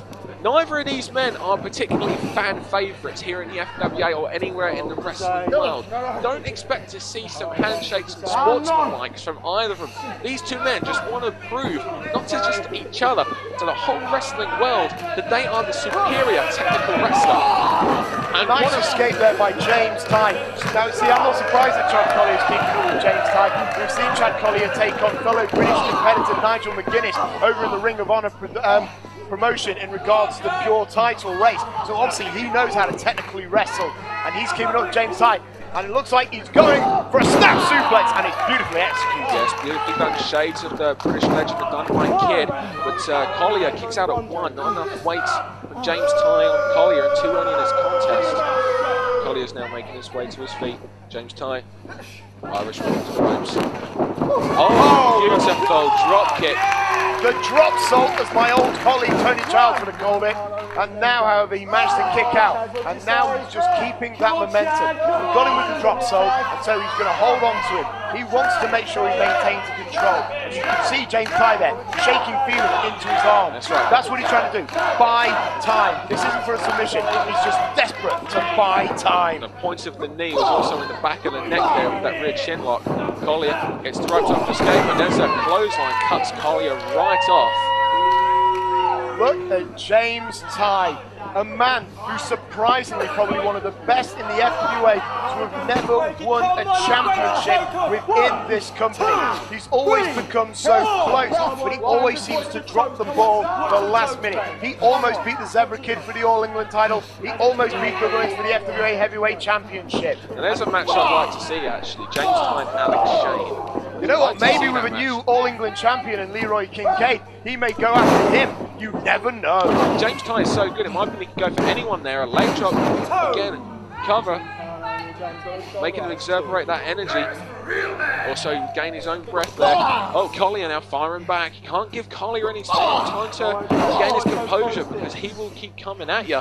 You don't survive the training school of Dean Malenko by not learning how to fight and defend yourself. Surely he could bribe Delinko just a few times. Malenko rather. Couple of beers here maybe a nice pat on the back. Give him a nice hotel room. I mean, that's how I get through life. Oh, he was going for that slam. Going for that slam, it didn't work out. James Tighe fell down on top. He's driving a knee in the shin across the throat of Collyer. Now this is where both men are not fan favourites, okay? They will take shortcuts, they will take cheap shots, they will do whatever they have to do to get the win. Oh, the first yellow card there. Just remind the fans, we have a red-yellow card system in play. Essentially, it's very much like football. First time you get a yellow card, but it can go to a red one. Butterfly suplex for the fly. Now, Collyer was able to kick out because he had injured the arm of James Tighe. Yeah, that's you see James Tighe's holding match. his arm and shaking it again. And he knew if I could have held on, I could have got the pinfall victory. Absolutely. Oh, James Tighe disrespecting Collyer, and Collyer fighting back. Vicious knife edge chops, those European uppercuts. Ooh. I've seen several punches there from Chad Collyer. Very unusual from this man, but I suppose if he gets the job done, it gets the job done. Well, I think both men discovered earlier on that neither of them could really get the upper hand on one another as far as who was the superior technical wrestler. You know what, they were so close. They were so close. Exactly, they're resorting to tactics, maybe not necessarily seen too much in these type of matches. We've certainly seen both these two men do it in the past, but not usually seen in these type matches. Well, nice Baron OS submission there. But the thing is that James Tighe's dirty tactics already cost him one yellow card. If he does another dirty manoeuvre and the referee thinks it's worthy of it, he'll issue him another yellow card and thus be disqualified for receiving two. Absolutely, 2 yellow cards equals a disqualification. A red card is an immediate disqualification. Absolutely, and fines come with it as well, and possibly being dropped out of future shows. And you've got to believe if James Tighe wants to prove that he is that aggressive son of a gun, then he will not want to be disqualified. The FWA commissioner doesn't take things like yellow cards and red cards lightly. If you break the rules, the commissioner will literally make you pay. Now we see James Tighe working on Chad Collyer. Collyer now up to his feet, trying to reverse this. Oh, he's turned it around. I think he's got it. He turns it up. Nice side suplex there. He managed to finally maneuver out of that submission hold and then deliver that back suplex. But look at Tighe. Tighe's already up. And Collyer now. Collier's back to his feet as well, though dazed. Collyer comes into the corner with an elbow shot there. Another forearm. Both men trading forearms now. Once again, taking to the striking. Not the back of his head, so he's going to want to keep striking his head now. And there's a series of knife edge chops. He backs him into the corner. And Collyer, look at this. Collyer coming out like a... Collier's firing up now. Whoa! Whoa, no, Collyer leave his feet in this match, and there it is. Just like that, he waited for an opportune moment. The leg lariat there is perfected by Dean Malenko. Telegraphs that backdrop. Gets caught in a belly-to-belly suplex. Awesome suplex there from Chad Collyer. James Tighe rolls to the outside. When it caught. When Collyer, this is uncharacteristic. Collyer goes through the ropes, uncharacteristic of this mat wrestling specimen, this mat wrestling perfectionist that is Chad Collyer. Leaves his feet, dives through the ropes with that suicide elbow smash. You know, I would not have been surprised if Chad Collyer actually managed to apply a wrist lock in the middle of that torpedo dive. He's just that technical. Absolutely. Or if James Tighe could have countered that flying wrist lock with a wrist lock of his own. No, maybe the drop toe hold of death. That's the sort of thing that James Tighe would have done. Collier throws Tighe back in the ring. He wants to beat him. He wants to show that he really is best. And Collier once again going to the top rope. Again, uncharacteristically. Top rope. Cross body. Shades of Ricky Steamboat. 1, 2. Wasn't able to hook the leg though. Key lock. Key lock. That's pure. Yeah, that's exactly what it is. A key lock. And that is pure Collier. He went for the cross body. He had the kick out. He's been you know, screw you, Tighe. I'm going to put you in a key lock. You know what? We haven't seen him set up for the Texas Cloverleaf once. I believe he's been setting up for this key lock here. This is a very dangerous move. I have felt these things. This can break your arm. Absolutely. Fans of mixed martial arts, ultimate fighting will be well aware of the danger of that move. Absolutely. I wouldn't be surprised if you saw James Tighe forearm bone fly across the room at that point. So it's suplex now. James Tighe managed to counter out. Elbow shots there. Yeah, you know what, he blocks the elbow. Oh, James Tighe was telling me about this. This, ladies and gentlemen, if you can get it up, it's the spinning tie rack. Well, he didn't quite spin with it. He wasn't able to. Usually he picks it up, spins around, then drops it. But just that time he had no energy and an injured arm. Well, yeah, after everything that Collier's done, Tighe didn't have it in him. Really to get him up and hit that tie rack move, as you called it. Hey, James Tighe named it. Cloverleaf. Oh, Cloverleaf. Oh, small back. 1, 2. And if anyone knows a counter to the Cloverleaf, it's going to be Chad Collyer. And maybe Dean Malenko as well, but he's not in the match. That clothesline now. What is this? Sit out, you're an Archie bomb. Beautifully done. 2. Nonchalant cover there.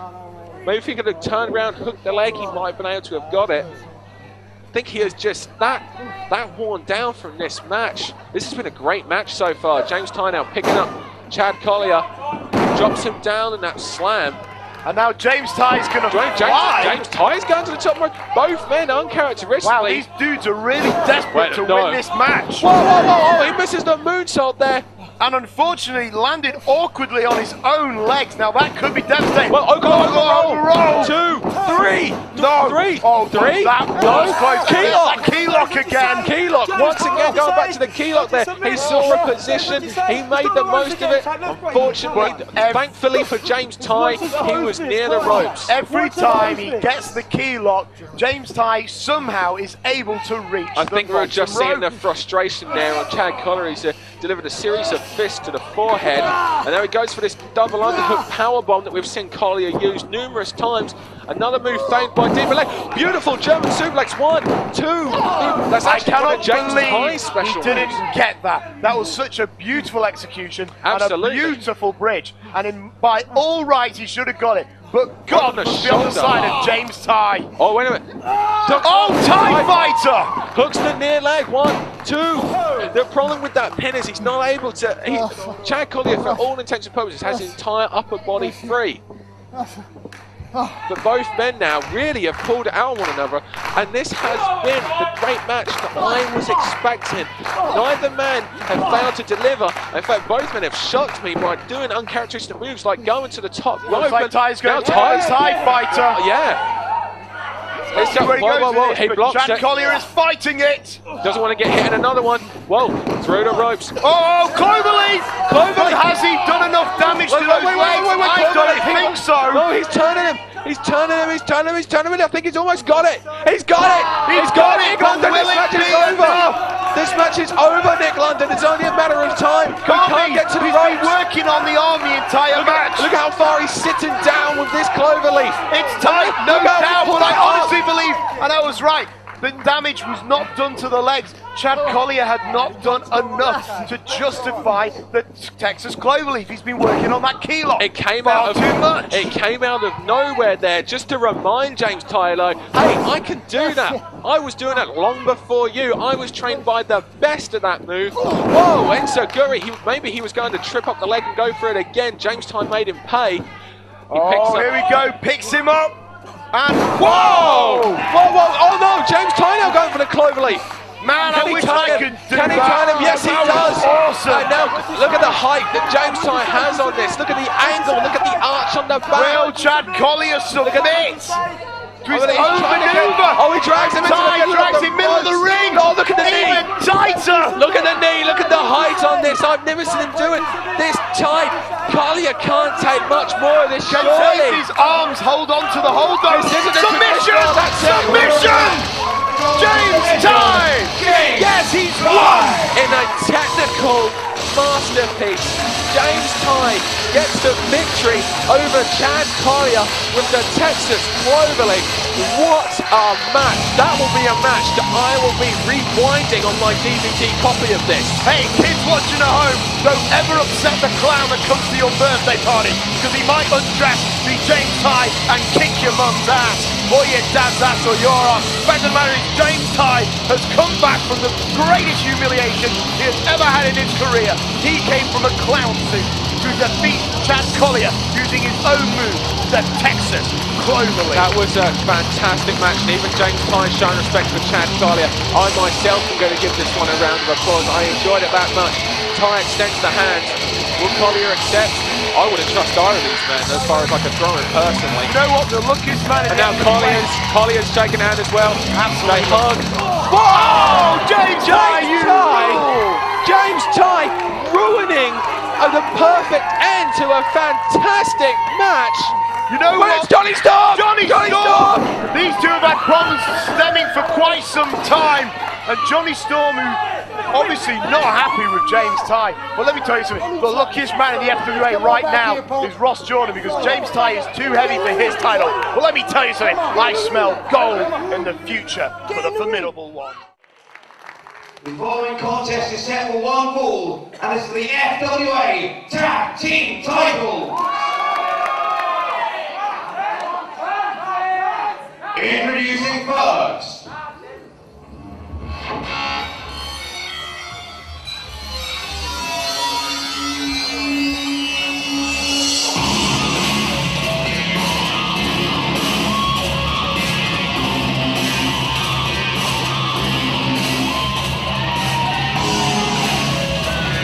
Well, coming out right now is Dean Ayers, and when Dean Ayers, the Twisted Genius, comes out, you know what that means. He's bringing his army. Stixx, The Twisted Genius, Dean Ayers. They have a team of Martin Joe, Stixx, the FWA British Tag Team Champion, Stixx and Joe. Ladies and gentlemen, look at these scary specimens. It was these men who hit the last impression that Paul Burridge will ever know in this country. And then when Dean Ayers saw the potential these guys had when they helped destroy his former protege, he bought their contract off Alex Shane. Originally, Stixx was Alex Shane's lead security men. But Dean Ayers saw the potential and took lumps of clay and molded them into the current FWA Tag Team Champion. The things that make these two even more deadlier is the fact that it is the Twisted Genius, Dean Ayers, who is at their side, guiding everything that they do and watching every move that they make. He really is a Twisted Genius, and that's why this match has taken place. But let's take a look at this for 1 second. Let's see if the new breed have actually made it here tonight. We heard earlier that they hadn't arrived yet. What? Wait a minute. Are they here? I'm not sure, I mean... No one's coming through. No one's coming through the entranceway. I'm not sure what's going on. I mean, a lot of fans are waiting for the opportunity for the new breed to return. I'm not quite sure what's going on neither, Nick. Well, that's Andy Simmons. Andy Boy Simmons. What's Andy Boy Simmons doing here? Whoa, cut the music. I told you the new breed would not be here. I told everyone they didn't believe me, but Simmons, we beat your ass in Morecambe. What the hell are you doing here? DNS, Stixx and Stone, I've come out here to tell you one thing. And you're right, I'm not your opponent tonight. You're right, but I want you to know, if I had a tag team partner, and believe me, I will find one, I'll be in that ring tonight, doing my best to win those tag team championships back. Yeah, you haven't got a partner, you're on your own, so get the hell out of this ring, get the hell out of this arena. What are you doing here, Simmons? I'm here for one thing, to let you know, I'm not your opponent tonight. Yeah! What? Who is? What? Who is? Could it be the new breed of back? The new breed, the music! Some fans have been waiting ages for this! No. Are they here? Ever since Ash betrayed Curve and joined the new breed at Crunch 2003 in this very building, Nick London. Absolutely! I'm not going to believe that they are here until I see it. The music's still playing. I'm feeling all giddy. I got goosebumps all over me. Wait a minute! Wait! That is Ash! Curve! The new breed! They are back home here in the FWA! Ladies and gentlemen, former FWA Tag Team Champions, Ash and Curve, one of the most dominating teams in FWA history. They've had a lot of problems. Ash betrayed Curve and joined the family unit, but now there are rumours that they might be back, and when Dean has heard these rumours, he decided to try and strike first and challenge them to the Tag Team Titles. But it turns out that yes, they had managed to put all differences aside and they are back here tonight. I wouldn't be saying that just yet. What do you mean? You're right, Ash and Curve, there were rumours that the two of them were trying to reconcile, but they hadn't reconciled, and do you know how long it's taken Curve to make his decision on whether or not this match was going to take place? We didn't know it was going to take place until 30 seconds ago when they were going to walk through. We don't know for a fact that these two are on the same page just yet. I haven't seen these two high-five each other. I've barely seen these two look at each other so far. Dean Ias is trying to make the most of this situation. Like he said, these two were talking to each other. Before these two could get back together and, you know, put aside their differences, DIS has challenged them. They're not exactly on the same page yet, to our knowledge. He's taken advantage of a situation here that occurred between Ash and Curve over 2 years ago, and the fence has not been mended just yet, at least from what I can see. Can I just bring up something? Notice their little outfits. They are wearing matching new breed symbols, and Ash is offering the olive branch. Will Curve accept? Curve would be a big man if he did. Ash is putting his finger. It was Ash who betrayed Curve, and I don't blame Curve, and it was in this building as well. I don't blame. Can you hear the fans? They've got breed. Wait a minute, before the new breed had a chance to really shake hands, possibly put their differences aside, Stixx and Stone jump. They don't want them on the same page. A double hurricane run. These guys, the new breed, are tag team specialists. Absolutely. Well, they were tag team specialists. We'll see it. Spot for these guys. They helped bring me into the wrestling business. Whoa! And there's the total elimination combo. Their gut, they might not have talked much before the match, but their gut instinct certainly helped them out there. Yeah, you see, they were still slightly off the page a bit there. Curve only caught a glancing blow on Stixx.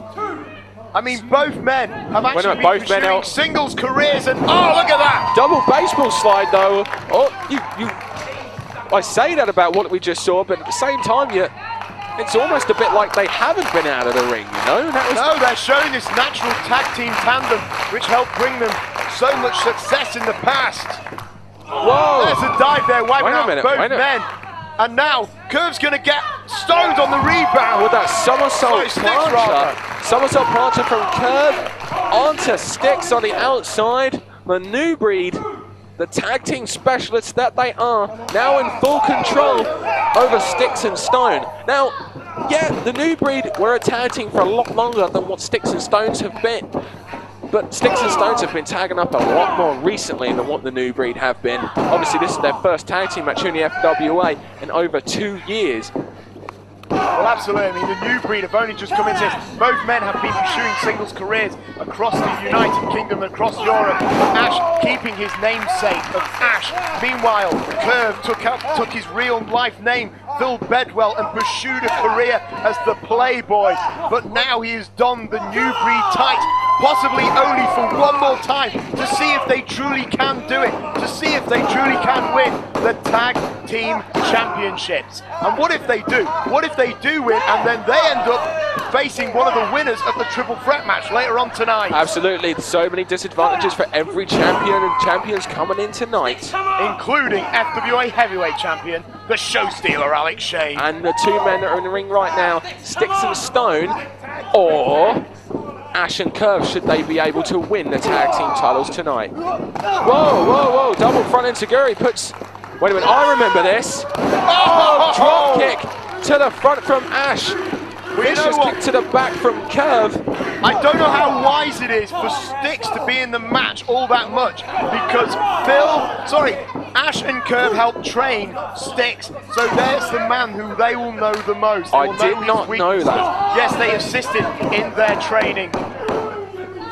Yeah, the one thing I've noticed though in this match is for all the tag team moves we've seen Ash and Curve put together, the one thing I haven't noticed them do really is a lot of communication. It's almost they're harking back to the days when they're a tag team together, that they just know what the other one's going to do. They know the positioning of one another, and it's just like second nature.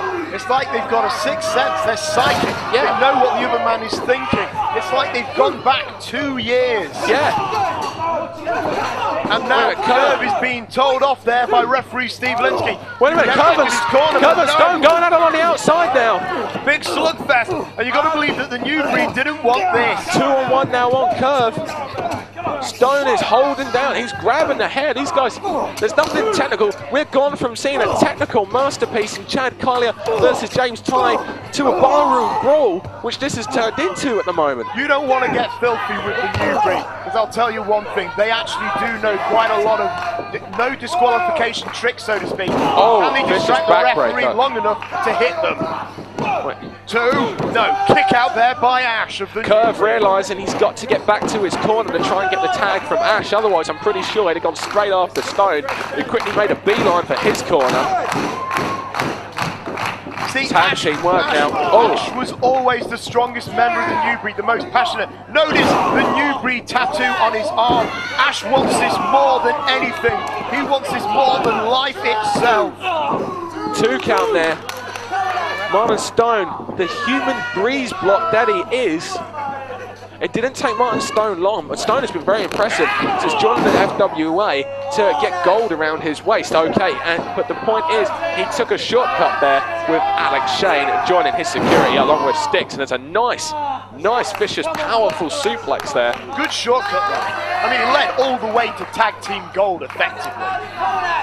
Stone now working on Ash, and you're right, if Ash is the strongest man of this team, then by taking out the strongest man in Ash, then they're leaving themselves with just Curve. Now Curve is the man who really is in a position where he doesn't know if he can trust Ash still. Question is, Ash wants this, I believe that. The question is, does Curve want it bad enough? Because by winning the Tag Team Championship, he will effectively be stuck to Ash until they lose those titles. Will Curve rush to the rescue of a fallen Ash, do you feel? Or do you think he will leave him lying, much like Ash did to Curve over 2 years ago at Crunch? I really do not know. Exactly, we Curve don't has know. never had an opportunity for retribution. I mean, is Curve doing this to help his tag team partner to try and get it, or is he doing it to allow Stixx and Stone to get a few more shots in on Ash? I mean, Very good question. How much is Curve liking seeing this? we go back to the tag team moves, like we said, it's almost like this guy's got a sixth sense. They're just doing it because it just feels so right, because they were doing it for so many years. It's tag team wrestling. We haven't seen much actual communication between the two, and the passion for the New Breed shown by the FWA fans, who feel that New Breed are the greatest FWA tag team of all time, is being shown by their support for them here tonight, and the support that was led by them on the internet, on frontierwrestling.com, to get these two back together. Wait a minute. Support for Ash from the crowd. Did you see that long just enough, then? but now Martin Stone with an overhead, belly to belly, sickeningly executed. Nick, did you see that? Ash had an opportunity to make the tag to Curve. Curve looked very annoyed that he didn't take that, but instead went for a double clothesline on Stixx and Stone, and it ended up backfiring. Is he annoyed, or is he angry? Does he want to get in there and show what Stixx and Stone, what he's all about, why he is considered one of the greatest tag team champions that this company has ever seen? We're proud now. The game behind Ash, but Stixx is between Ash, and Stixx is between Ash and Curve. We were pointing out earlier the devious plan of the Twisted Genius DNAS, trying to split the New Breed up even further before they were able to reconcile, and he's doing a good job, it seems. Once again, is Curve actually trying to help Ash? I don't know, but all I know is it's a good thing the referee Steve Linsky's in that ring, and I don't think any other referee has the experience or the mass to actually hold back Curve. Stixx now, backing up from Ash. I didn't think so. Setting him up. Stixx and Stone, we've alluded to them in the past, they're bullies. You know, that's exactly what they are. Ash and Curve were in a position where they heard stories that the two were trying to, you know, get back on the same page, trying to rekindle their friendship, okay? They saw a weakness, and just like any bully does, took the opportunity to exploit that weakness with the help of the Twisted Genius DNAS. You know what? In an earlier match between Chad Collyer and James Tighe, opportunistic was considered a virtue. Now you call it bullying? What is it with you, man? It's a different kind.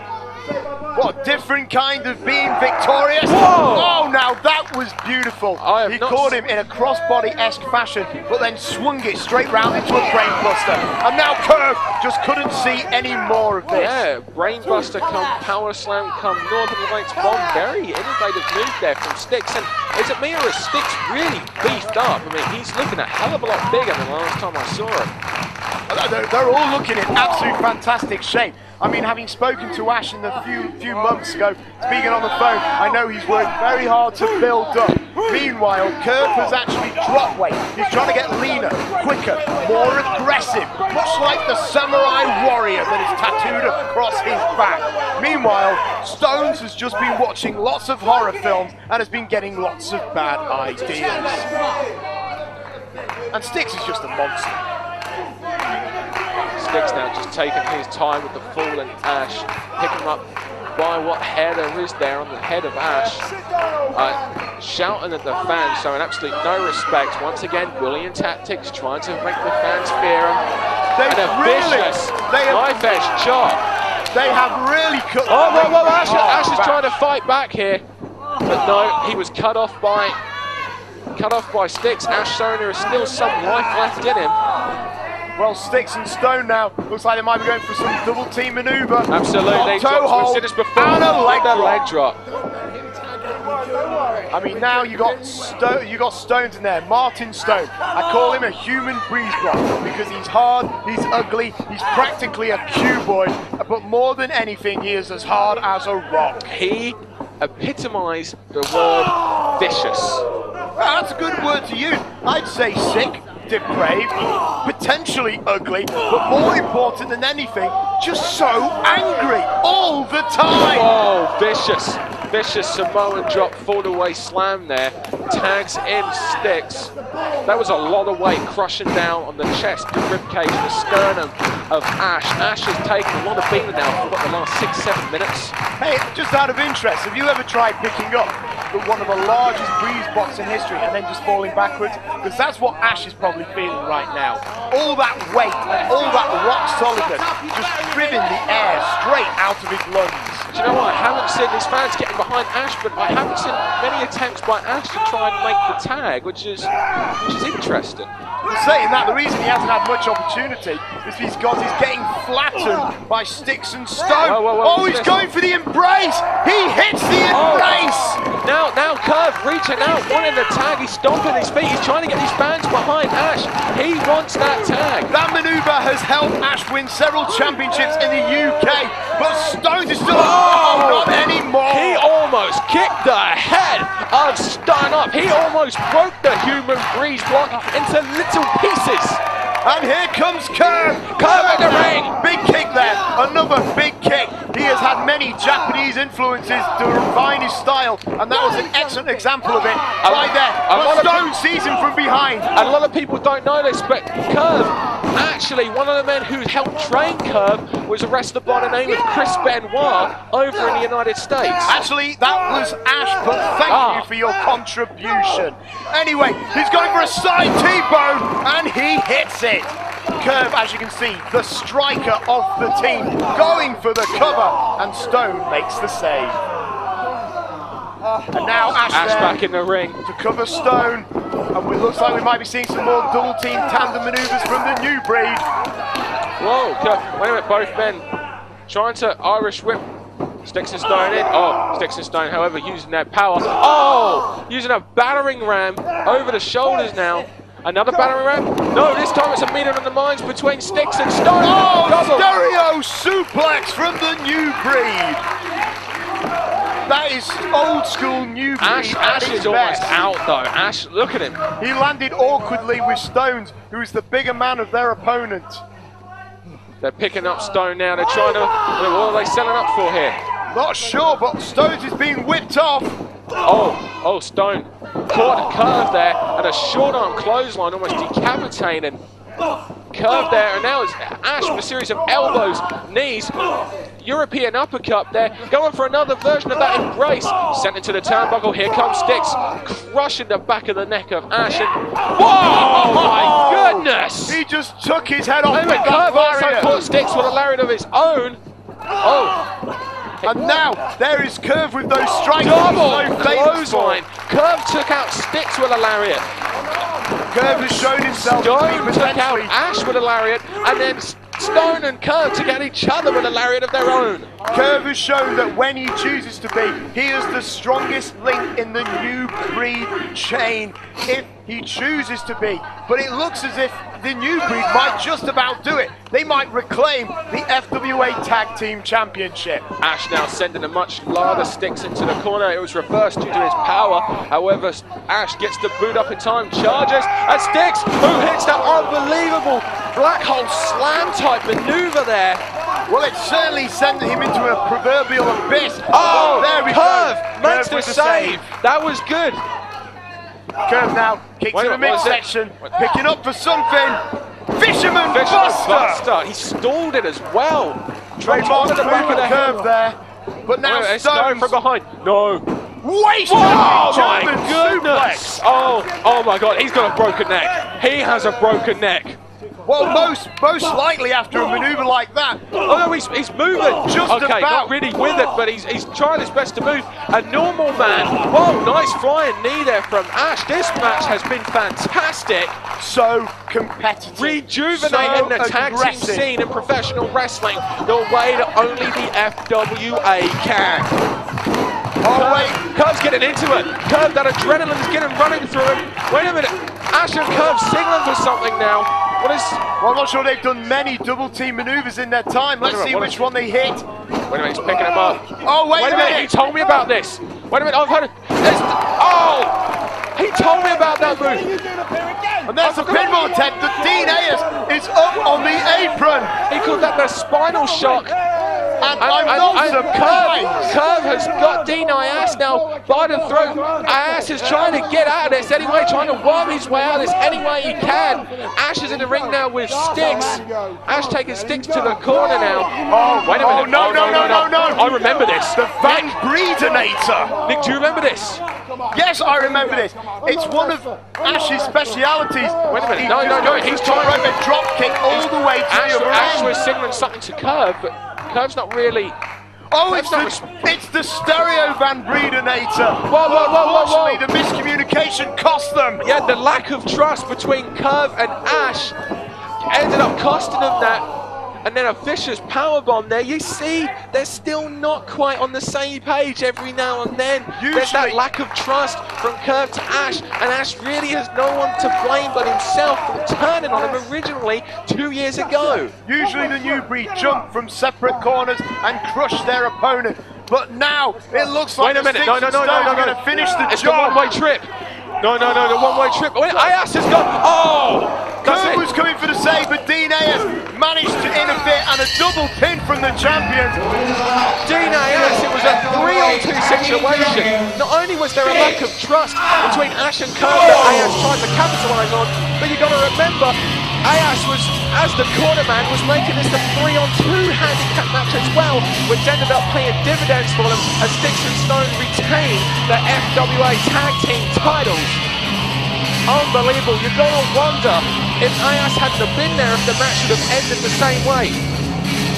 Well, ladies and gentlemen, Stixx and Stone managed to retain the FWA Tag Team Championship. Yeah, now I've got to wonder, is this the last that we've seen of Ash and Curve? Might be. This could have been a one-shot deal for the new breed. I mean, is this going to drive a wedge even further between them? The fact that those two couldn't come back as the supposed greatest tag team in FWA history and win the tag team titles?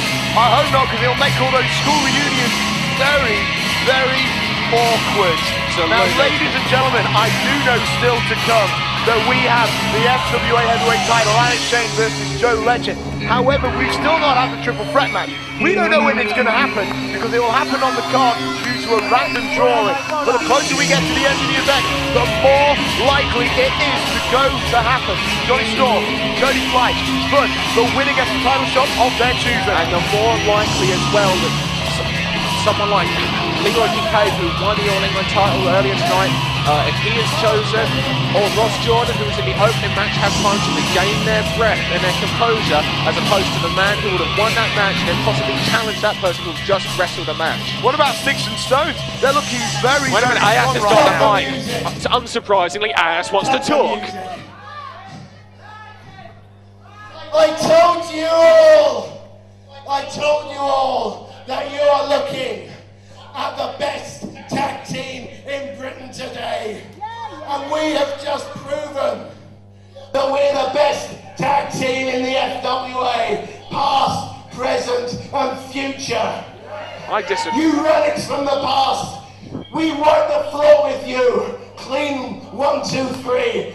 These are our belts. You're not going to have a chance at them again. Good night. Ayas made the most of a situation. Could you imagine if Ash and Curve had have made up and they'd have come back on the same page? Do you think, considering the effort we just saw from the team that weren't really on the same page, do you think they could have taken the tag team titles from Stixx and Stone? Because I, for one, do. Now, Ash and Curve are in the ring now. What kind of emotions are going through these two?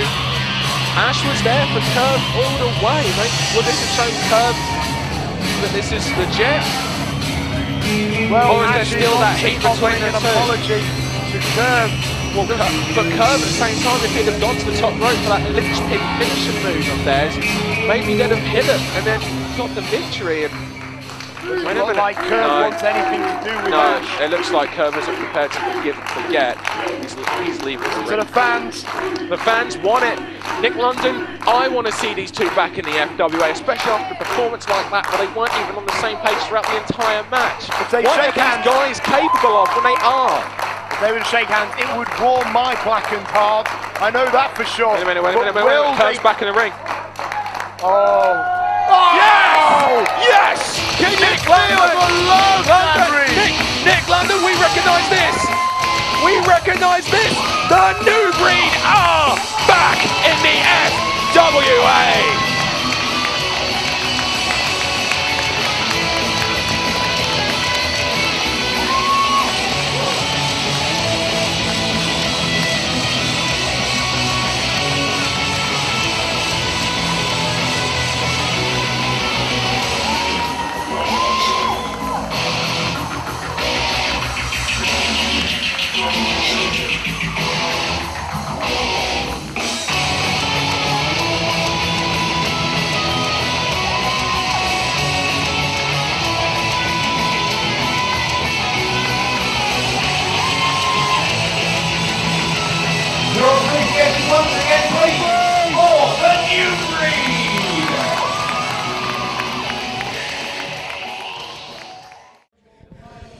everybody, we're backstage here with James Tighe, just fresh off his defeat of Chad Collyer with the Texas Cloverleaf. How do you feel, James? How do I feel? I think it's quite obvious that I feel on top of the world, baby. You see, tonight, Chad Collyer found out that his Texas Cloverleaf, it's not the best, it's good, but it wasn't good enough to get the job done. And tonight, he found out what James Tighe is all about, just like Jonny Storm is going to find out soon enough. Ladies and gentlemen, the following contest is our special triple threat for a title shot match. This bout will be fought under traditional three-way rules. Whoever wins this match will win an immediate title shot at any of the FWA's 4 titles of their choosing. Introducing first. Well, ladies and gentlemen, it's here, the triple threat match. It had to finally come. Now, because of the way this match has come in the draw, this match, whoever wins this, will basically have a very hard choice to make. If they win the match, they either go against FWA Heavyweight Champion Alex Shane, who is fully rested, or go against an FWA Champion who has already had a match tonight. The interesting thing here is it's got you tight! Hold on. I don't think we've looked at another possibility here. The winner of this match may end up wrestling 3 times tonight because the #1 contender to the FWA Heavyweight Title is Legend. Now if, let's say for example, Spud won this 3-way match, then went on to defeat Alex Shane by somehow defeat Alex Shane, he still has to get... What do you mean how I'm feeling? This is for a chance at any of the titles in the FWA. And believe me, Alex Shane, your title is on my list because the only title Jonny Storm has never won in the FWA is the World Heavyweight Championship. So Jody, Fleisch, Spud, you are next, unfortunately, on the list. And the FWA Championship is coming back to the Wonder Kid.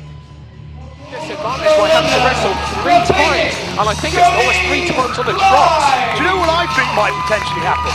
I reckon Jody Fleisch might actually win this. He might actually choose a tag team title shot and team up with Jonny Storm to take on Stixx and Stone. Or maybe Spud's going to win it and move to the heavyweight ranks and challenge for the All England title. Or maybe Jonny Storm's going to win it, challenge for the FWA heavyweight title, maybe beat Alex Shane, I don't know. Or maybe the abilities are endless. And maybe Jody Fleisch will be trying to become the first ever FWA Triple Crown winner by defeating, if he wins this match, by then going on to defeat Ross Jordan and becoming the flyweight champion. Yes, of course, all the men in this match are capable of within the weight region for the flyweight championship. Wait a minute. Jody Fleisch is in a position. It's my favourite entrance music and video. Okay, I'll give you 30 seconds then. Sing along with me. Sing along. No, you can sing. Okay. Sing. I am the one and only. Yeah! So anyway, I was saying, yes, Jody Fleisch could very well be the first man to win the Flyweight, All England and Heavyweight title. But what about this man? A man whose entire finally burst out of the shadows of Jody Fleisch with an awesome XPW European Championship reign. That is no longer possible. But hey, he could be a champion again tonight. The absolutely first, last, and only XPW European champion in history. He is style in action. He is the Wonder Kid, Jonny Storm. And you have to think, though, that if Jonny Storm gets the win here, he will go after Alex Shane, because back at New Frontiers, he scored a pinfall victory in a match that we all thought made him the FWA Heavyweight Champion. Do you know what, bro? Spud has a bit of a psychological advantage.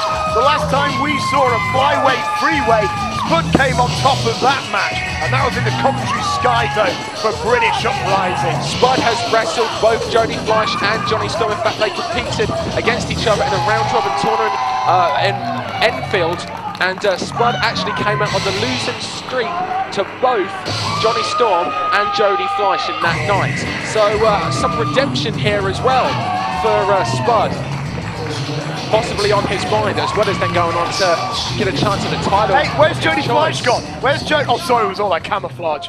Anyway, we're getting ready for this contest, Dan Reed, and I am so excited. You can see me dancing. Yeah, I'm feeling it. This is going to be something special here. The fan spirit, listen to the crowd. They're torn between us. They were chanting for Jody, then Jonny.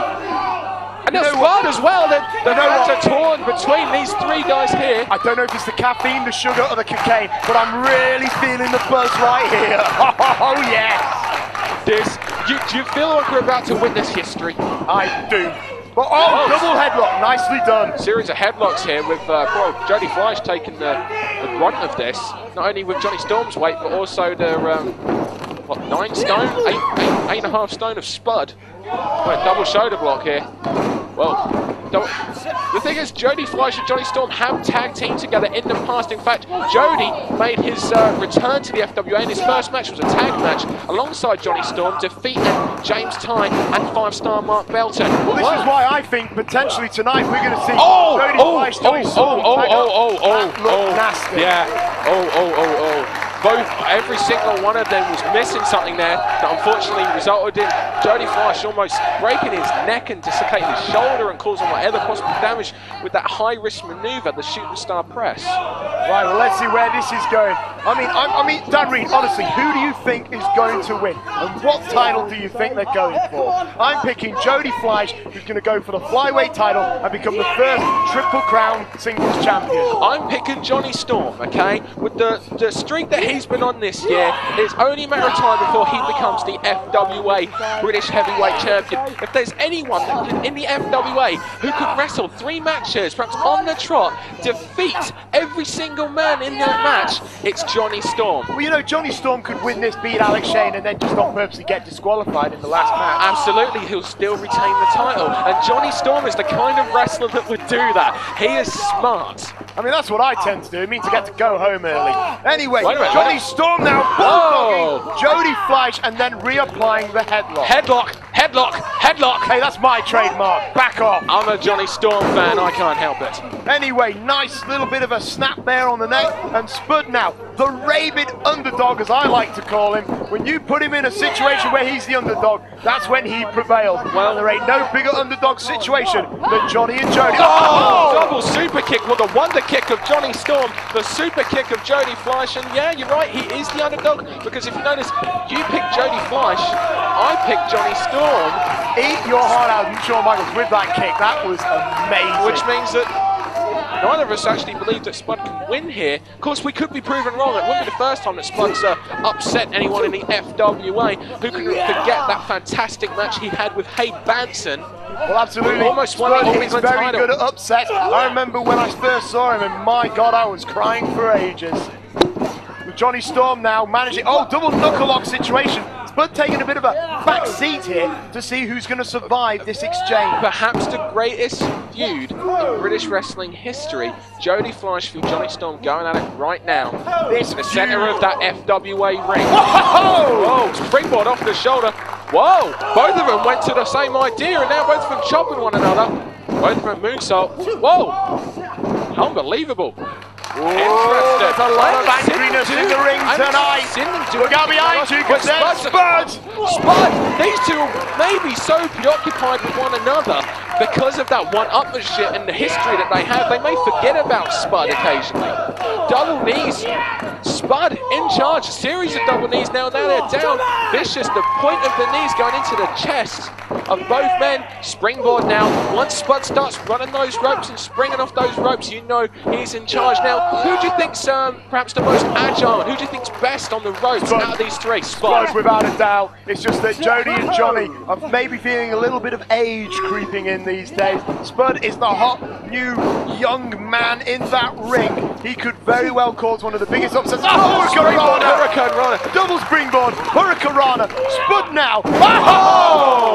TKO variation. The interesting point of this as well is Jody Fleisch comes into this as the heaviest man out of the 3 men in this match. Maybe the power advantage.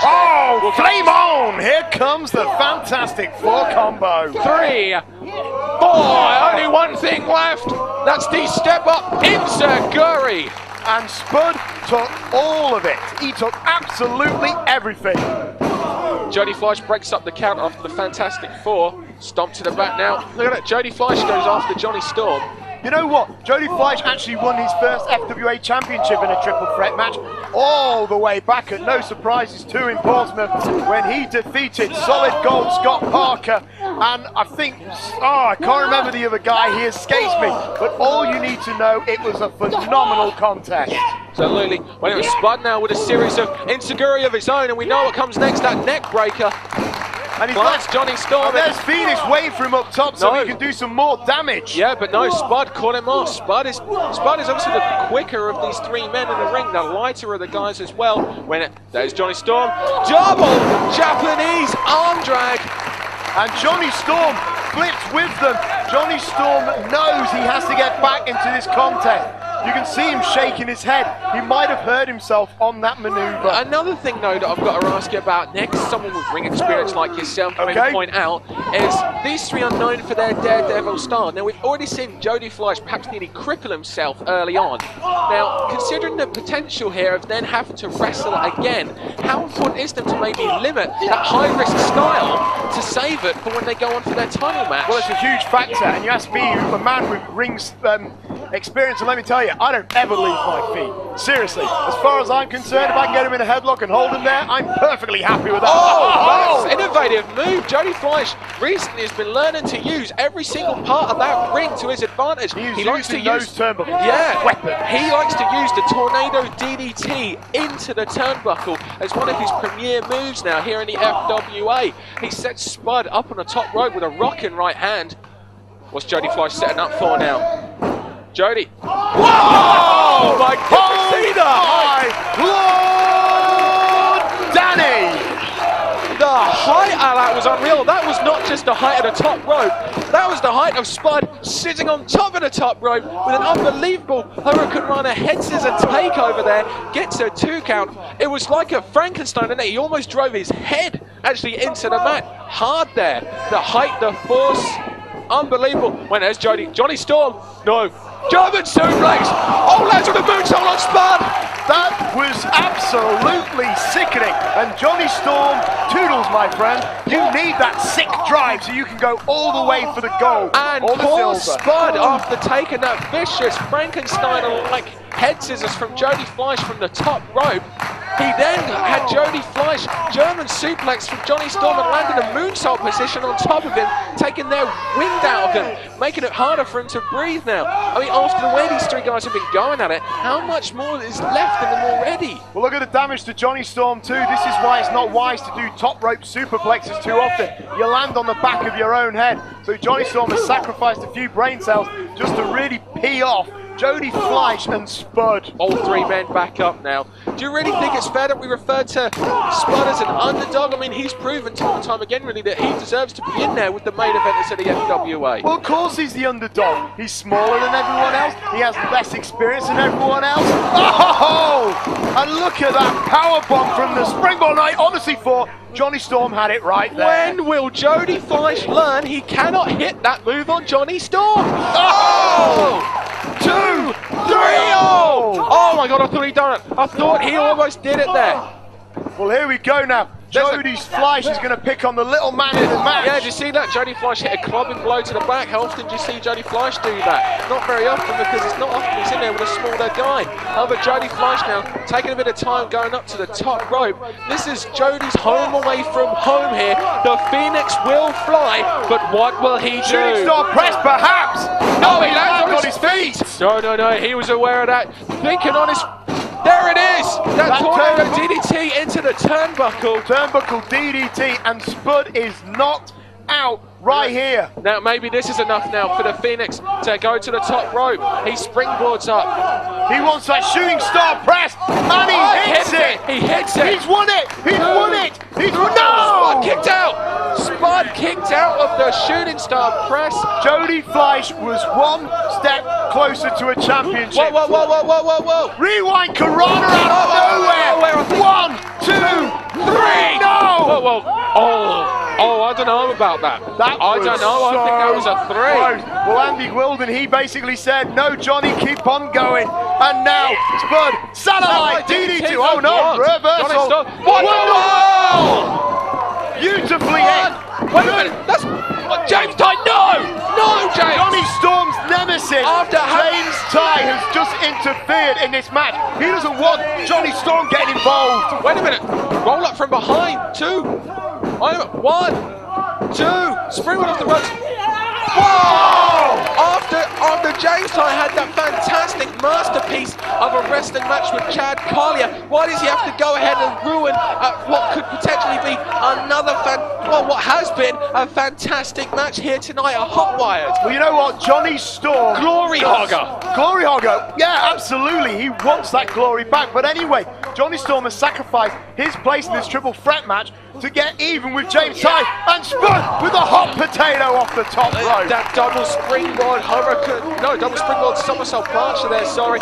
Once again, getting back to James Tighe. As always, the focus must be on James Tighe. Hey, wait a minute, hang on, do the maths. 2 guys on the outside, Jody Fleisch on in the the ring. inside. Oh dear. If Jody Fleisch can get to his feet, you gotta believe that the people on the outside are in trouble, because this guy, Jody Fleisch, is like Vegas a missile. somersault, shooting star, 2-1 shooting star. What does he go? No! Oh my God! Special de Fleisch. Let's call that the Uber Salt, because quite frankly, it was fantastic. Unbelievable. He springboarded up to the turn rope, turned backwards. His vision was impaired. No one can see what's behind him in that position. He hit a perfect moonsault there to the floor. High risk maneuver, putting everything on the line. And you know why they're putting everything on the line, Nick London? Because there's a championship shot is on the line. And you know what? Having seen Jody Fleisch not too long ago win the second Enfield round robin tournament, and also hitting that huge maneuver, he is the definite favourite for this match. Championship matches do not come along whenever you want them. You have to earn them. And this is perhaps one of the best opportunities, especially in my opinion, for someone like Spud to get a chance at something like the FWA British Heavyweight Champion. An opportunity for Jody Fleisch to reclaim the FWA British Heavyweight Champion that he lost at the original British Uprising when he defeated Flash Barker in a fantastic ladder match, but unfortunately lost to Chris Daniels just shortly afterwards. No doubt he would like to become the FWA champion. And Jonny Storm, a former All England champion, who would love to be. He's been having problems with it. He's blown his knee out. We remember the match between him and Ross Jordan where he lost the finals of the flyweight tournament. Answer me this, how cool would this match sound? Jody Fleisch versus Kincaide, that'd be great. Oh, James Tighe! James Tighe's back! No, James! Wait a minute, no, he hooks him! No! Titanic! No! Yes! God damn it! James Tighe, you ruining this unbelievably great match! Well, that's one way. James Tighe wanted to prove that I am that aggressive, mean swine. And obviously, one of those ways that he can prove that is by harming the man who got him, who frustrated him just so much. And Jody Fleisch is in position. 720. 720 DDT! He drilled him right on the top of his head and the back of his neck, compressing his spine. This is it. 1, 2. Jody Fleisch is going. What did James do that for? Well, what? I don't know. I mean, Jody's chasing James down. Wait a minute, that leaves. And Spud, an injured Jonny Storm left in the ring. Well, obviously the emotion was too much for Jody. He's gone after James Tighe, leaving Spud and Jonny Storm in the ring on their own. And now, satellite DDT! How many blows to head can Jonny Storm take? He got it! No more! Spud's done it! No. So is Spud going to go for the dream, the FWA Heavyweight Title, or is he going to go for something a bit more realistic, like the Flyweight Championship? Or is he going to go for the All England Title, or the Tag Title? Now he's hurt his knee, making it make more sense for him to choose a partner, go after Stixx and Stone, who just wrestled before this match, who obviously will be winded, they're more blown up, and Spud's now in the ring with Jonny. Well, let's find out what the official decision is. Well, I mean, Spud must take the title shot now, or you forfeit the title shot. His knee is hurt. I don't. Maybe we can come to some sort of agreement where Spud gets a title shot at a future contract show. is ironclad. He will take the shot now. Out of an injury. I mean, you can't expect the guy. It was a miracle that he just pulled that off, and it's really because Spud, of James Tighe. Who do you want a title shot against? What's it going to be? I thought about it before I even had this match. Not even I expected to win, so it's a great honour.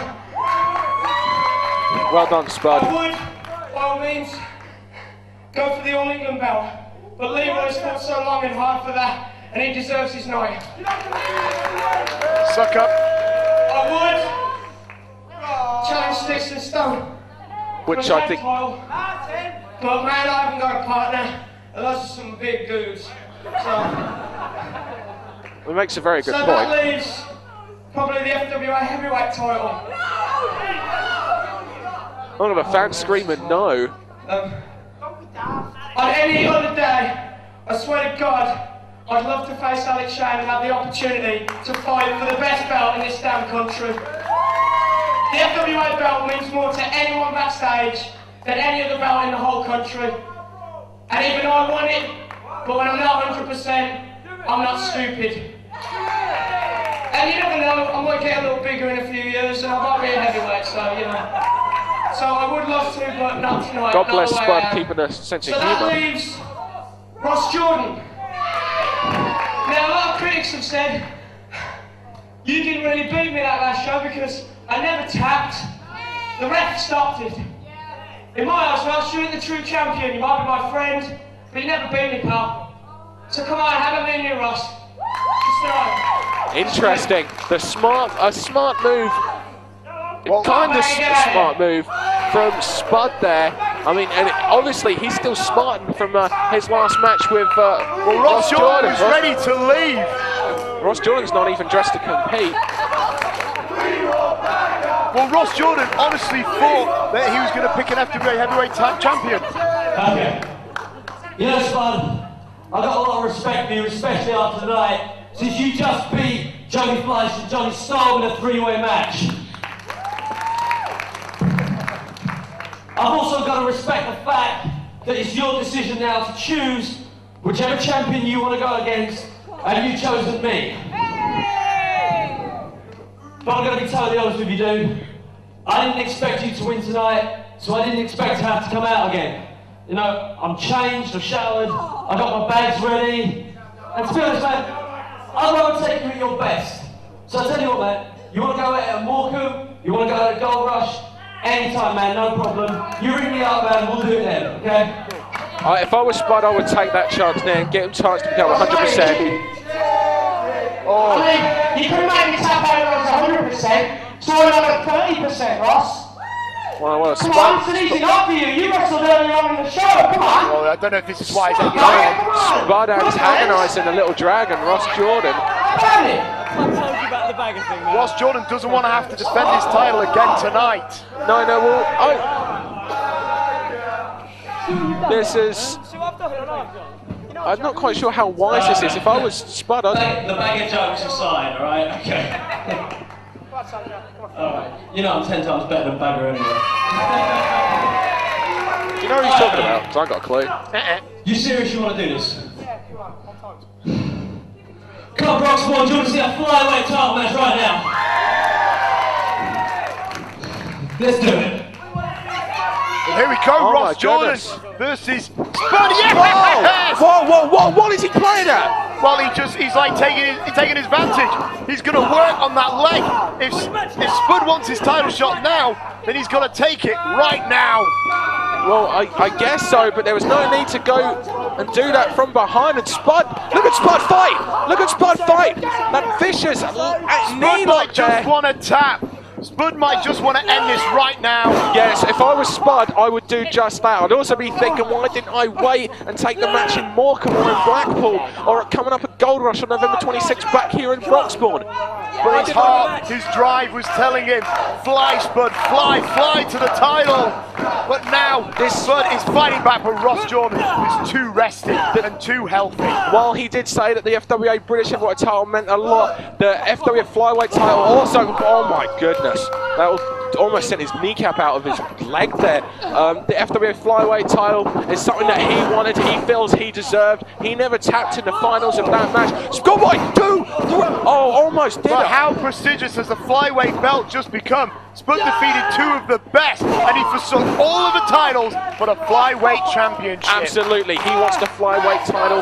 He wants the belt around his waist. He wants more money. He wants everything that goes around with being champion, as well as knowing that you are the best. When you get the title, you get the money. When you get the money, you get the power. When you get the power, you get the women. Look at this. That's what championships are all about. Look at this standing figure 4 here. That is a horrendous submission hold. I have no idea where he learned that from, but I want the same teacher. That is phenomenal. Spud's shoulders are down. He was trained by Alex Shane, actually, so I'm guessing part of me shouldn't be surprised that Ross... This is a Dino Scarlo move. Another man who was trained, Ross Jordan. That is an old school. Well, okay, it's an old school move to put that figure 4 on there. He was also trained by Alex Shane, so I guess really I shouldn't be surprised that Ross Jordan then did jump Spud from behind by attacking his already injured knee. But that's the thing, Ross Jordan wasn't one of Alex Shane's friends. No, this is much more sinister. This dark edge has come from deep within Ross Jordan. It must have been there the whole time. We just never saw it. Whoa, roll up. Spud could win it here. Oh, well, you can't count Spud out. We just saw the reason why. Oh, Sunlight DDT! It just gained him the victory over Jonny Storm. If he could cover him. But Jonny Storm was also recovering from the 720 at the time. But still, if Spud can drag that carcass of a leg of his. Oh, wait a minute, what's he doing? Oh, it looks like he's setting up for the Phoenix Star Splash, but that would be such a bad idea. No, not that corkscrew 450. Oh man, no, Spud hits this and miss. No, he's going up to He might win the title, no, his but knee die can't do in it, the process. The corkscrew, oh, his leg just imploded on impact. Knee. He came down for about 8 feet in the air, all on that knee, with that corkscrew 450, and now, he's gonna break it. Oh, you're right, he's gonna rip the tendons, he's gonna tear the muscles. The Ross of pain here.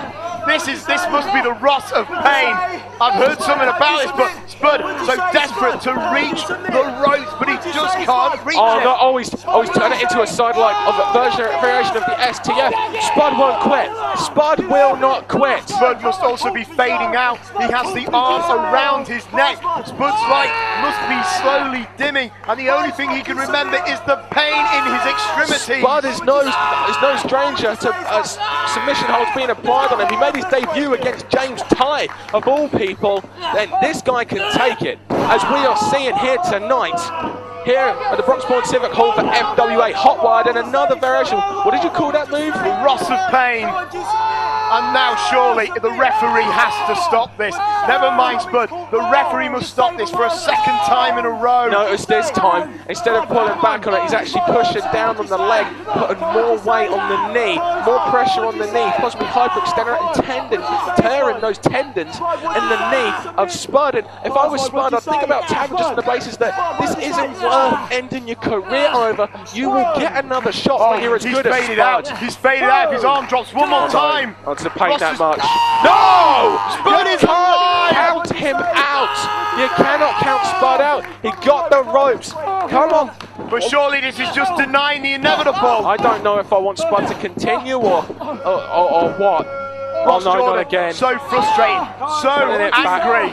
Oh, now, he's really using it. He's really using all that pressure. He's desperate to get as much momentum look at that. as he can. Now he's got his leg weight on that one as well. Find it as well. Yeah, his end must be near. The fans are trying to. I can see a fan. He's standing up, going, "Don't tap, Spud! Don't tap!" Tap out. One. He's fading. He's gone. He's gone. There's no life. Look, that's no way. Oh, get him off. Get Jordan off. Ross Jordan. Spud didn't tap or say I quit though. You can't do it to the man. Okay, give Spud all the credit in the world for taking on this. But Ross Jordan, what was he thinking, jumping him from behind? Hey, Ross Jordan, you shout at me anymore, okay? Ross Jordan, seconds before he did that, claimed that Spud was his friend, and anytime Spud wanted a shot at the title, he could phone him up. These guys have each other's phone numbers, they've travelled together, okay? They faced each other in the name of competition, not in the name of jumping each other from behind. Ross Jordan didn't want this match. Oh, come on! She's taken the knockouts. Spud's hand. Ross, what are you playing at? Ross Jordan wanted to have this match later. He wanted Spud 100%, but Spud was too stupid to say no. What has this flyweight belt done to Ross Jordan? Poisoned his very heart. Coming up next, FWA Heavyweight Title. Alex Shane, Joe Legend. Don't go away.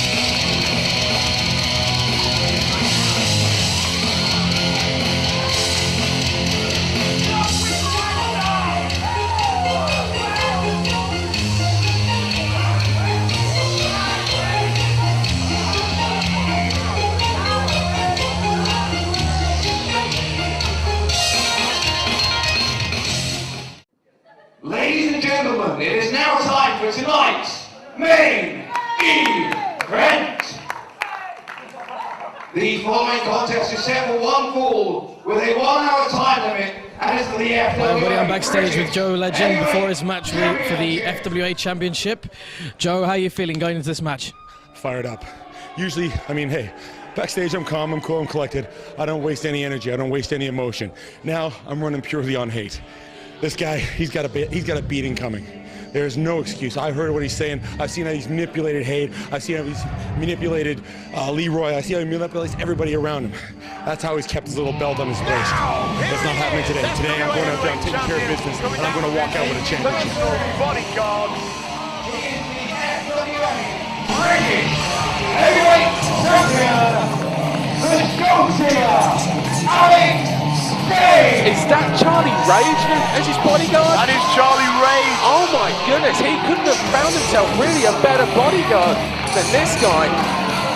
Alex is coming into it with an obvious plan B, looking for an advantage against Joe Legend here tonight, because yes, Alex Shane's FWA British Heavyweight Title is on the line. And how often is it that Alex goes in there against someone at the same height but who weighs more than him?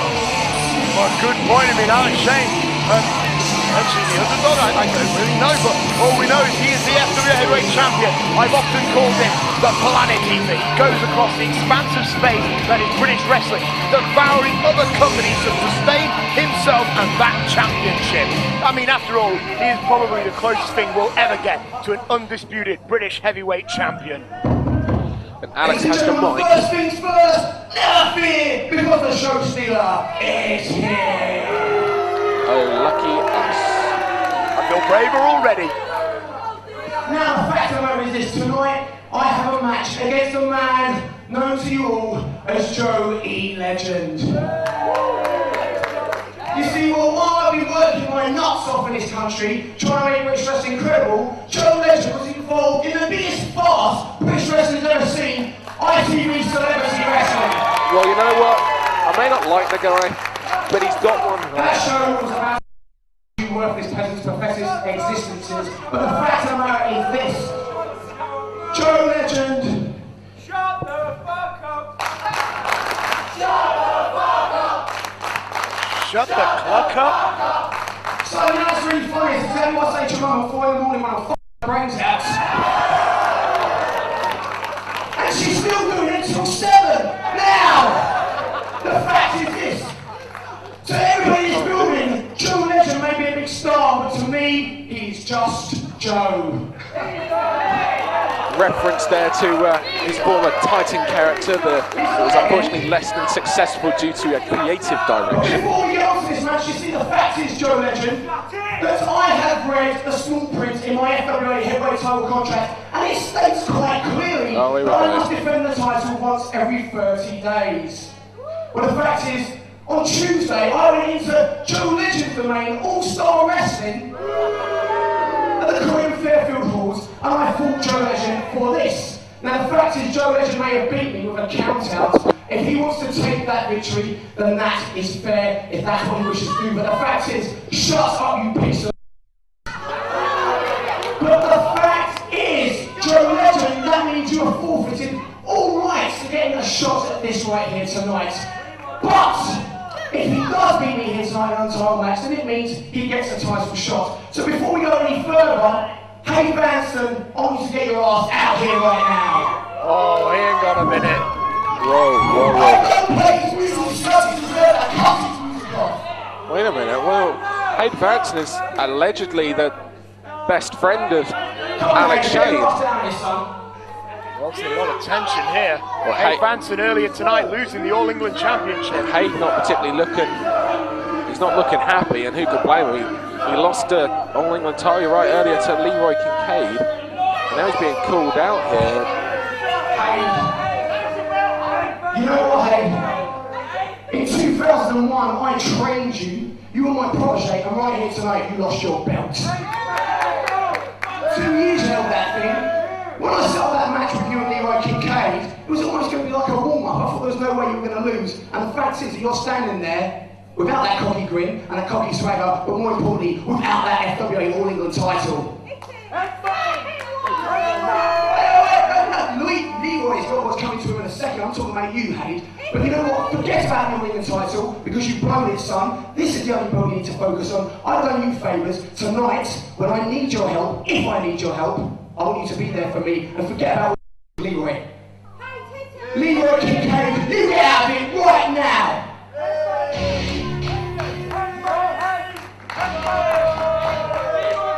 Coming out now is the new All England FWA All England champion, Leroy Kincaide, who potentially, I suppose, upsetted Hade Vansen, and is now the holder of the second biggest title in the UK today. I don't think it was an upset, you know. I really don't. 2 times is not an upset. I want to say one thing right now. Well done, mate, I'm proud of you. Hold on. Leroy, you know what? I gave you an inch, just like he gives to his girlfriend every night. And you smiled. Well done, son, I'm proud of you. But tonight, the fact is, me, Joe Legend, should I need your help, can I count on it? See that Kincaide is still in the fold with Show Stealer. Yeah, I didn't expect this. Get your ass here right now, someone kick it. And there's 2 things you can do about it. That's nothing. I like it. Well, there's 4 people in the ring right now, and Legend remains united. Joe Legend has a very hard night ahead of him. Look at this. Leroy Kincaide, Charlie Rage, Hade Vansen, all stand in front of the FWA Heavyweight Champion, Alex Shane. Well, here's Joey Legend coming down to ringside, ready for his opportunity against the show stealer, Alex Shane. Joey Legend used to be a member of Alex Shane's security detail. He was in fact a special enforcer and was very much a part of Alex Shane's brilliant plan to destroy Doug Williams and to claim his FWA Heavyweight title. But now Joey Legend wants the title for himself.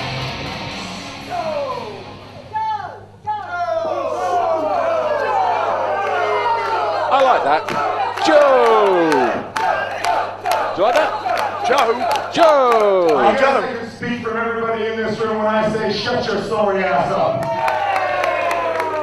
You act like a bitch and look like a twat. Keep it shut.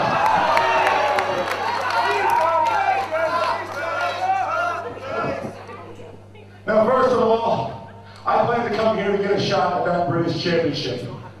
And now, you're changing it fine. You want a shot at my Japanese championship? Bitch gets on. Not a problem. My title's on the line, but I want to talk to you guys for a minute. Do you not see what this jerk is doing? Do you not see how he's been manipulating you guys the whole time? I mean, these people obviously do. You were his golden boy, and now all of a sudden he's treating you like a punk. He was treated like a punk, and now you're his golden boy simply because you have the belt. Now come on. You're not really going to fall for his crap, are you? Hey, shut up, I'm talking. Maybe he's upset because his golden boy lost a belt. Maybe he's upset because he might not have you watching his back. Maybe he's upset because of the way he dressed, he looks like the only gay in the village. Oh, yes! But that is here is about to get a size 14 ass kicking by yours truly. So just stay out of the way and watch how a man treats a bitch. Eloquently put. Wait a minute, look. Charlie Rage and Alex Shane have jumped Joe Legend, but Hade Vansen and Kincaide and Vansen don't want anything to do with it. What's Kincaide going to do? Kincaide now. He's backing off. He's backing off. I'm here and watching this in silence because this is so intriguing. Legend now stepping up to Hade. I don't know what it was that Kincaide said to him, but he pointed at Vansen and now Hade is... few Hade chants and Vansen's just getting out of the ring now. And Vansen's going back. Vansen's leaving. Oh my gosh. Amazing. We have just seen two of Alex Shane's closest allies leave him high and dry. It's just Alex Shane and Charlie Rage now. Including the Golden Boy, as we said earlier. In comes Rage. Out goes Rage. Yeah. In comes Shane. And a standstill. Joe putting a stop now. Joe just sent Charlie Rage out of the match. And Joe has taken this match from being a 4-on-1. He's gotten rid of Charlie Rage for the time being and turned him into a 1-on-1 match. And Alex Shane goes to the outside. Well, Alex Shane got dumped to the outside quite eloquently. And now the show stealer could very well be in trouble here tonight. Legend. Straight after Alex on the outside. Look at the size difference between Alex and Legend. There's next to nothing. How often do we see Alex Shane against someone his own size? We never do. I have to admit, it's quite unusual. So Alex Shane must feel a bit lost, particularly now that he's lost the numbers advantage. Yeah, but let's look at this now. The FWA British Heavyweight title is no longer on the line. It's now Joe Legend's Japanese title. Oh, he punched a post. He punched a post, and Joe Legend will take advantage of that now. Absolutely. No, but as we were saying, Alex Shane's FWA British Heavyweight title is no longer on the line. Attacked Alex Shane. Wait a minute. Joe Legend is using the feet of the fans as a weapon on Alex. And the fans are he went for he tried to reverse it, go for a knife-edge chop, and ended up hitting him. Well, now Joe Legend could very well brawl his way to the FWA opportunity. Well, it was a Charlie Rage tried to go for Legend from behind. Legend moves out of the way, catches. Doesn't learn, does he? He keeps missing everything he does. They're brawling in the fans now, and wait a minute, we can't see. I can't really see from my advantage what's going on. I'm going to change position in the booth now. Yeah. And there we go. We see Alex Shane, and we see Joe Legend now brawling it out, launched him to the wall. The reverse. Oh my gosh! Oh my gosh! Legend hit hard. Legend hit incredibly hard. Oh my goodness! Legend could be out. His head hit flush on that concrete. Oh, he's picking him up. Alex isn't even giving him a chance to regain his breath or anything. He's grabbing him by the head. He's dragging him around the building. Hang on a sec. With all this damage he's doing to his head, he's like an assassin of his cerebral. It's amazing seeing the damage that he is doing. Our cameras are like, our own personal cameras are now getting back there. They're actually coming to the commentary booth. They're coming up here. They are coming to the commentary booth. Nick, get in front of me. I'm absolutely no! You get in front of me. You get in front of me? Oh my! Oh! That is absolutely sickening. Ladies and gentlemen, I've never seen it this up close before. And Legend has turned the tide, and he is sending Alex Shane down. Alex Shane retreated from where he took Legend. Originally, his game plan backfired, and now Legend back in control now. Taking it back to ringside. Sending him into the opposite guardrails. Our furniture is being destroyed here by these two-men mountains. Oh! He sandwiched him between the guardrail. Oh man, ribs don't work well in sandwiches.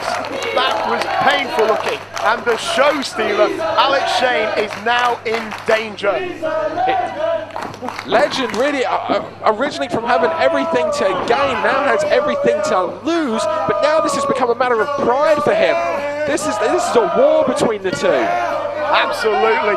Joey Legend now firing piston-like punches onto the FWA Heavyweight Champion, the man who holds most of the major championships in this country today. And Alex Shane now has the belt. Charlie Rage handed in the belt. Oh, Steve Linsky was there to stop the use of a weapon. But Charlie Rage from behind.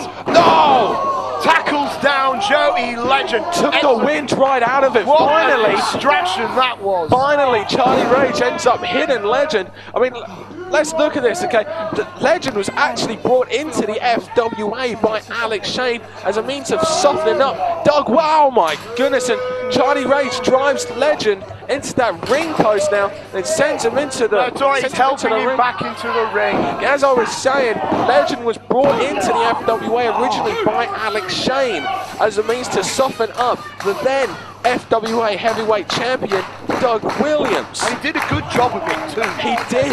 In fact, that's obvious by the fact that Alex Shane is now the FWA British heavyweight champion, a belt that he's had now for nearly a year. Charlie Rage there, body slamming Joey Legend on the outside, but the referee didn't see it. Now he's just been rolled back into the ring. Yeah, this is a 2-on-1 match now. This isn't 1-on-1, and Legend really is going to lose his title if this continues. Charlie Rage, how appropriate that his hair is now dreadlocked, because any man would dread him if he had any sense whatsoever. And being a wrestler, no doubt he knows of quite a few locks of his own. Let's look at this now. Alex Shane, he's been the champion for nearly a year. Oh, Charlie Rage trying to go for a suplex. Joey Legend with the reversal, and I think Charlie Rage may no longer be an asset to the show stealer if he is injured. Oh, he's picking up Rage now. He's not done with him. He's now sending Rage into the ring. Legend now. Wait a minute. What is the show stealer Alex thinks it's Rage. Sorry, Legend. It's actually Rage. Legend's on fire now. A series of clotheslines missed. Wait a minute. Check up from the neck up. Drives Legend face first down to the mat. The cover, the pinfall, the kick out. I just want to point out the devious tactics once again of Alex Shane getting out of having to defend his FWA British heavyweight title. The way he has defended this title. Some sweet boot music. Oh, he misses. Legend misses too. Oh my God. Oh, do it again. Oh, that was brilliant. Oh, Stonecutter from Legend. Alex Shane is out. Joey Legend, no, he's going up to the top rope. For the King of Canada himself. Oh, he misses the moonsault. But a guy that size should not be able to hit a moonsault. Execute a moonsault. Here's Vansen coming back. But who's he here for? Is he here to help or hinder? Which man? Well, he's going under the ring now. I mean, what's he going under the ring for? I don't know. Oh, steel chair. A well-used steel chair, maybe one of Alex Shane's personal use. Hey, Vansen, thinking of attacking. Alex and Charlie Rage trying to encourage him to use the chair on Legend. Legend's on his knees. This is a dangerous choice you're making. Oh, and he did. Hade Vansen shows his brethren. Hade Vansen, oh, excuse me for actually having a degree of respect for him for what he did earlier. Now he's going to cost Legend that Japanese title. A degree of respect, what uni did you get that one from? University of I don't give a damn. Anyway, Alex Shane now with a pinfall. Andy Quilden, the golden ref boy. Oh, Legend kicks out. Legend kicks out. Legend has not died just yet. Legend is getting back up to his feet, showing there's still some fight. Oh no! Oh! He crutches himself off the ropes. Goes Legend. How? I can't believe this. He took a chair shot to the head, and he is still fighting. I don't think Alex has faced somebody quite like this. And when you look at the guys, he has managed to cheat his way over victory over the past 12 months. He's beaten Johnny Storm, Raven, Stevie Knight, D'Lo Brown, Andy Simmons, Paul Travell, and also actually holds a victory over Joe Legend when they wrestled back in May as part of the Celebrity Carnage tour. I mean, he's helping Alex Shane to the back. Oh no, come on, Leroy. He's going to take the count out. No. He's going to take the count out. No, Leroy. Bring him up, Leroy, come on. Oh, Leroy! Yes, Leroy! Go on, son! Yes, Leroy! Wait a minute. Oh, wait a minute, we know this. Oh! Holy Super Mario Brothers! We know when we saw that last time. He's going for something. Oh! The big boot knockout shot. 1, 2. Oh my gosh! Oh my gosh! But the real story here. Whatever you say about that man. Vansen showed indifferent. No! Almost. I don't know why I really enjoyed that. Oh! The Super Legend crushing flatliner. Oh, but he's got the pin here. Well, there's no ref because we've just no killed. referee. Legend killed one ref and Alex killed the other. I gotta say kudos to Alex Shane though for kicking out. Say what you will, he did actually kick out of that. However, the real story in this match is Hade Vansen's indifference and Leroy Kincaide's betrayal. Alex Shane will have a lot to handle when he gets backstage. That is if he can survive. Legend. Oh, title shot my in goodness. the face. The belt went straight back into the face of Alex. And wait a minute. Oh, now that's a convenient time to wake up. 2. Whoa! There's Charlie Ray stops the 3 counts. Come on! What does Legend have to do? Oh, that's what he has to do. What does Legend have to do though to get the win? He can have this title defended 3 or 4 times now. No, He's not another title. Not another title. 2. Oh! What have these men got to do to one another to put the other away? Hooks the leg. 2. Hooks the leg a bit tighter that time than what he did the first time after that boot. A vicious boot, knockout shot to the head of Legend. Oh, I think he called for the one night stand. If he can hit this, it's all over. Look at that strength. No, Legend fighting out of it now. Wait a minute, over the shoulder. What's he doing? No, Alex Shane with the reversal. Ducks the glow. Elbow. Legend was going for that Legend crusher. Oh, from the other side. I know he could do that. No! 2! No! Yes! Joey Legend on the Legend cutter. Joey Legend just defeated the FWA British Heavyweight Champion by a pinfall, retaining his title. Surely this makes him the #1 contender, even more so. Surely this guarantees him a title shot next month at Gold Rush. Alex Shane did say that if he could beat him, he probably would be the #1 contender. And even if he gets through that, then he's got to take on the winner of the FWA Gold Rush Battle Royal, which will be happening at Broxbourne Civic Hall. But the oh, hang on, it's not over. Legend's got the mic. Convincing victory for Legend against all odds. You may be asking yourself who you got beat by. They were chanting my name.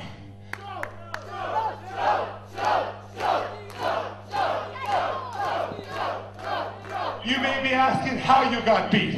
It's because you're a bitch.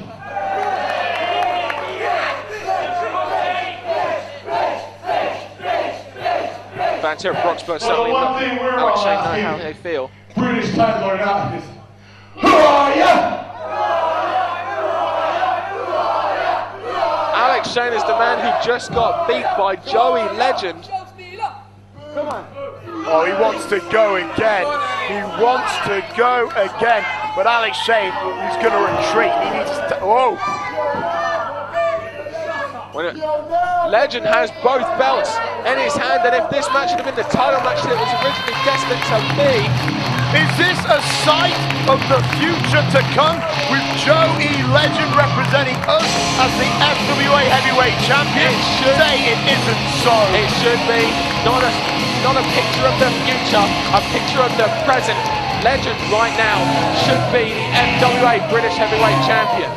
For once, Alex Shane's conniving, manipulative ways and cheap tactics have actually backfired. The only thing that's gone his way is that he is still the FWA British Heavyweight Champion, and kudos to Leroy Kincaide for making a stand here tonight at the Broxbourne Civic Hall for Hotwired. So potentially for the Gold Rush, FWA Gold Rush, it looks like potentially the British Heavyweight Championship on the line between Joe Legend and Alex Shane. But don't forget, we've also got John Atkins making his in-ring debut, tagging up with Darren Burridge to go against the Manchester Massive and Flyweight Championship on the line as Broxbourne defends in a ladder match against Spud. Absolutely, not to forget the 20-man Gold Rush Battle Royal. It's all to play for. The winner of that Battle Royal will get a shot at the FWA British Heavyweight Title at New Frontiers 2006, and that is at the Gold Rush, November the 26th, here in Broxbourne, the Civic Hall. Make sure you are there. I think it's time to say goodbye, Dan. That's right. Thanks for everyone for joining us here at the Broxbourne Civic Hall for buying the DVD. I'm Dan Reed. I'm Nick London. And we'll see you at the Gold Rush.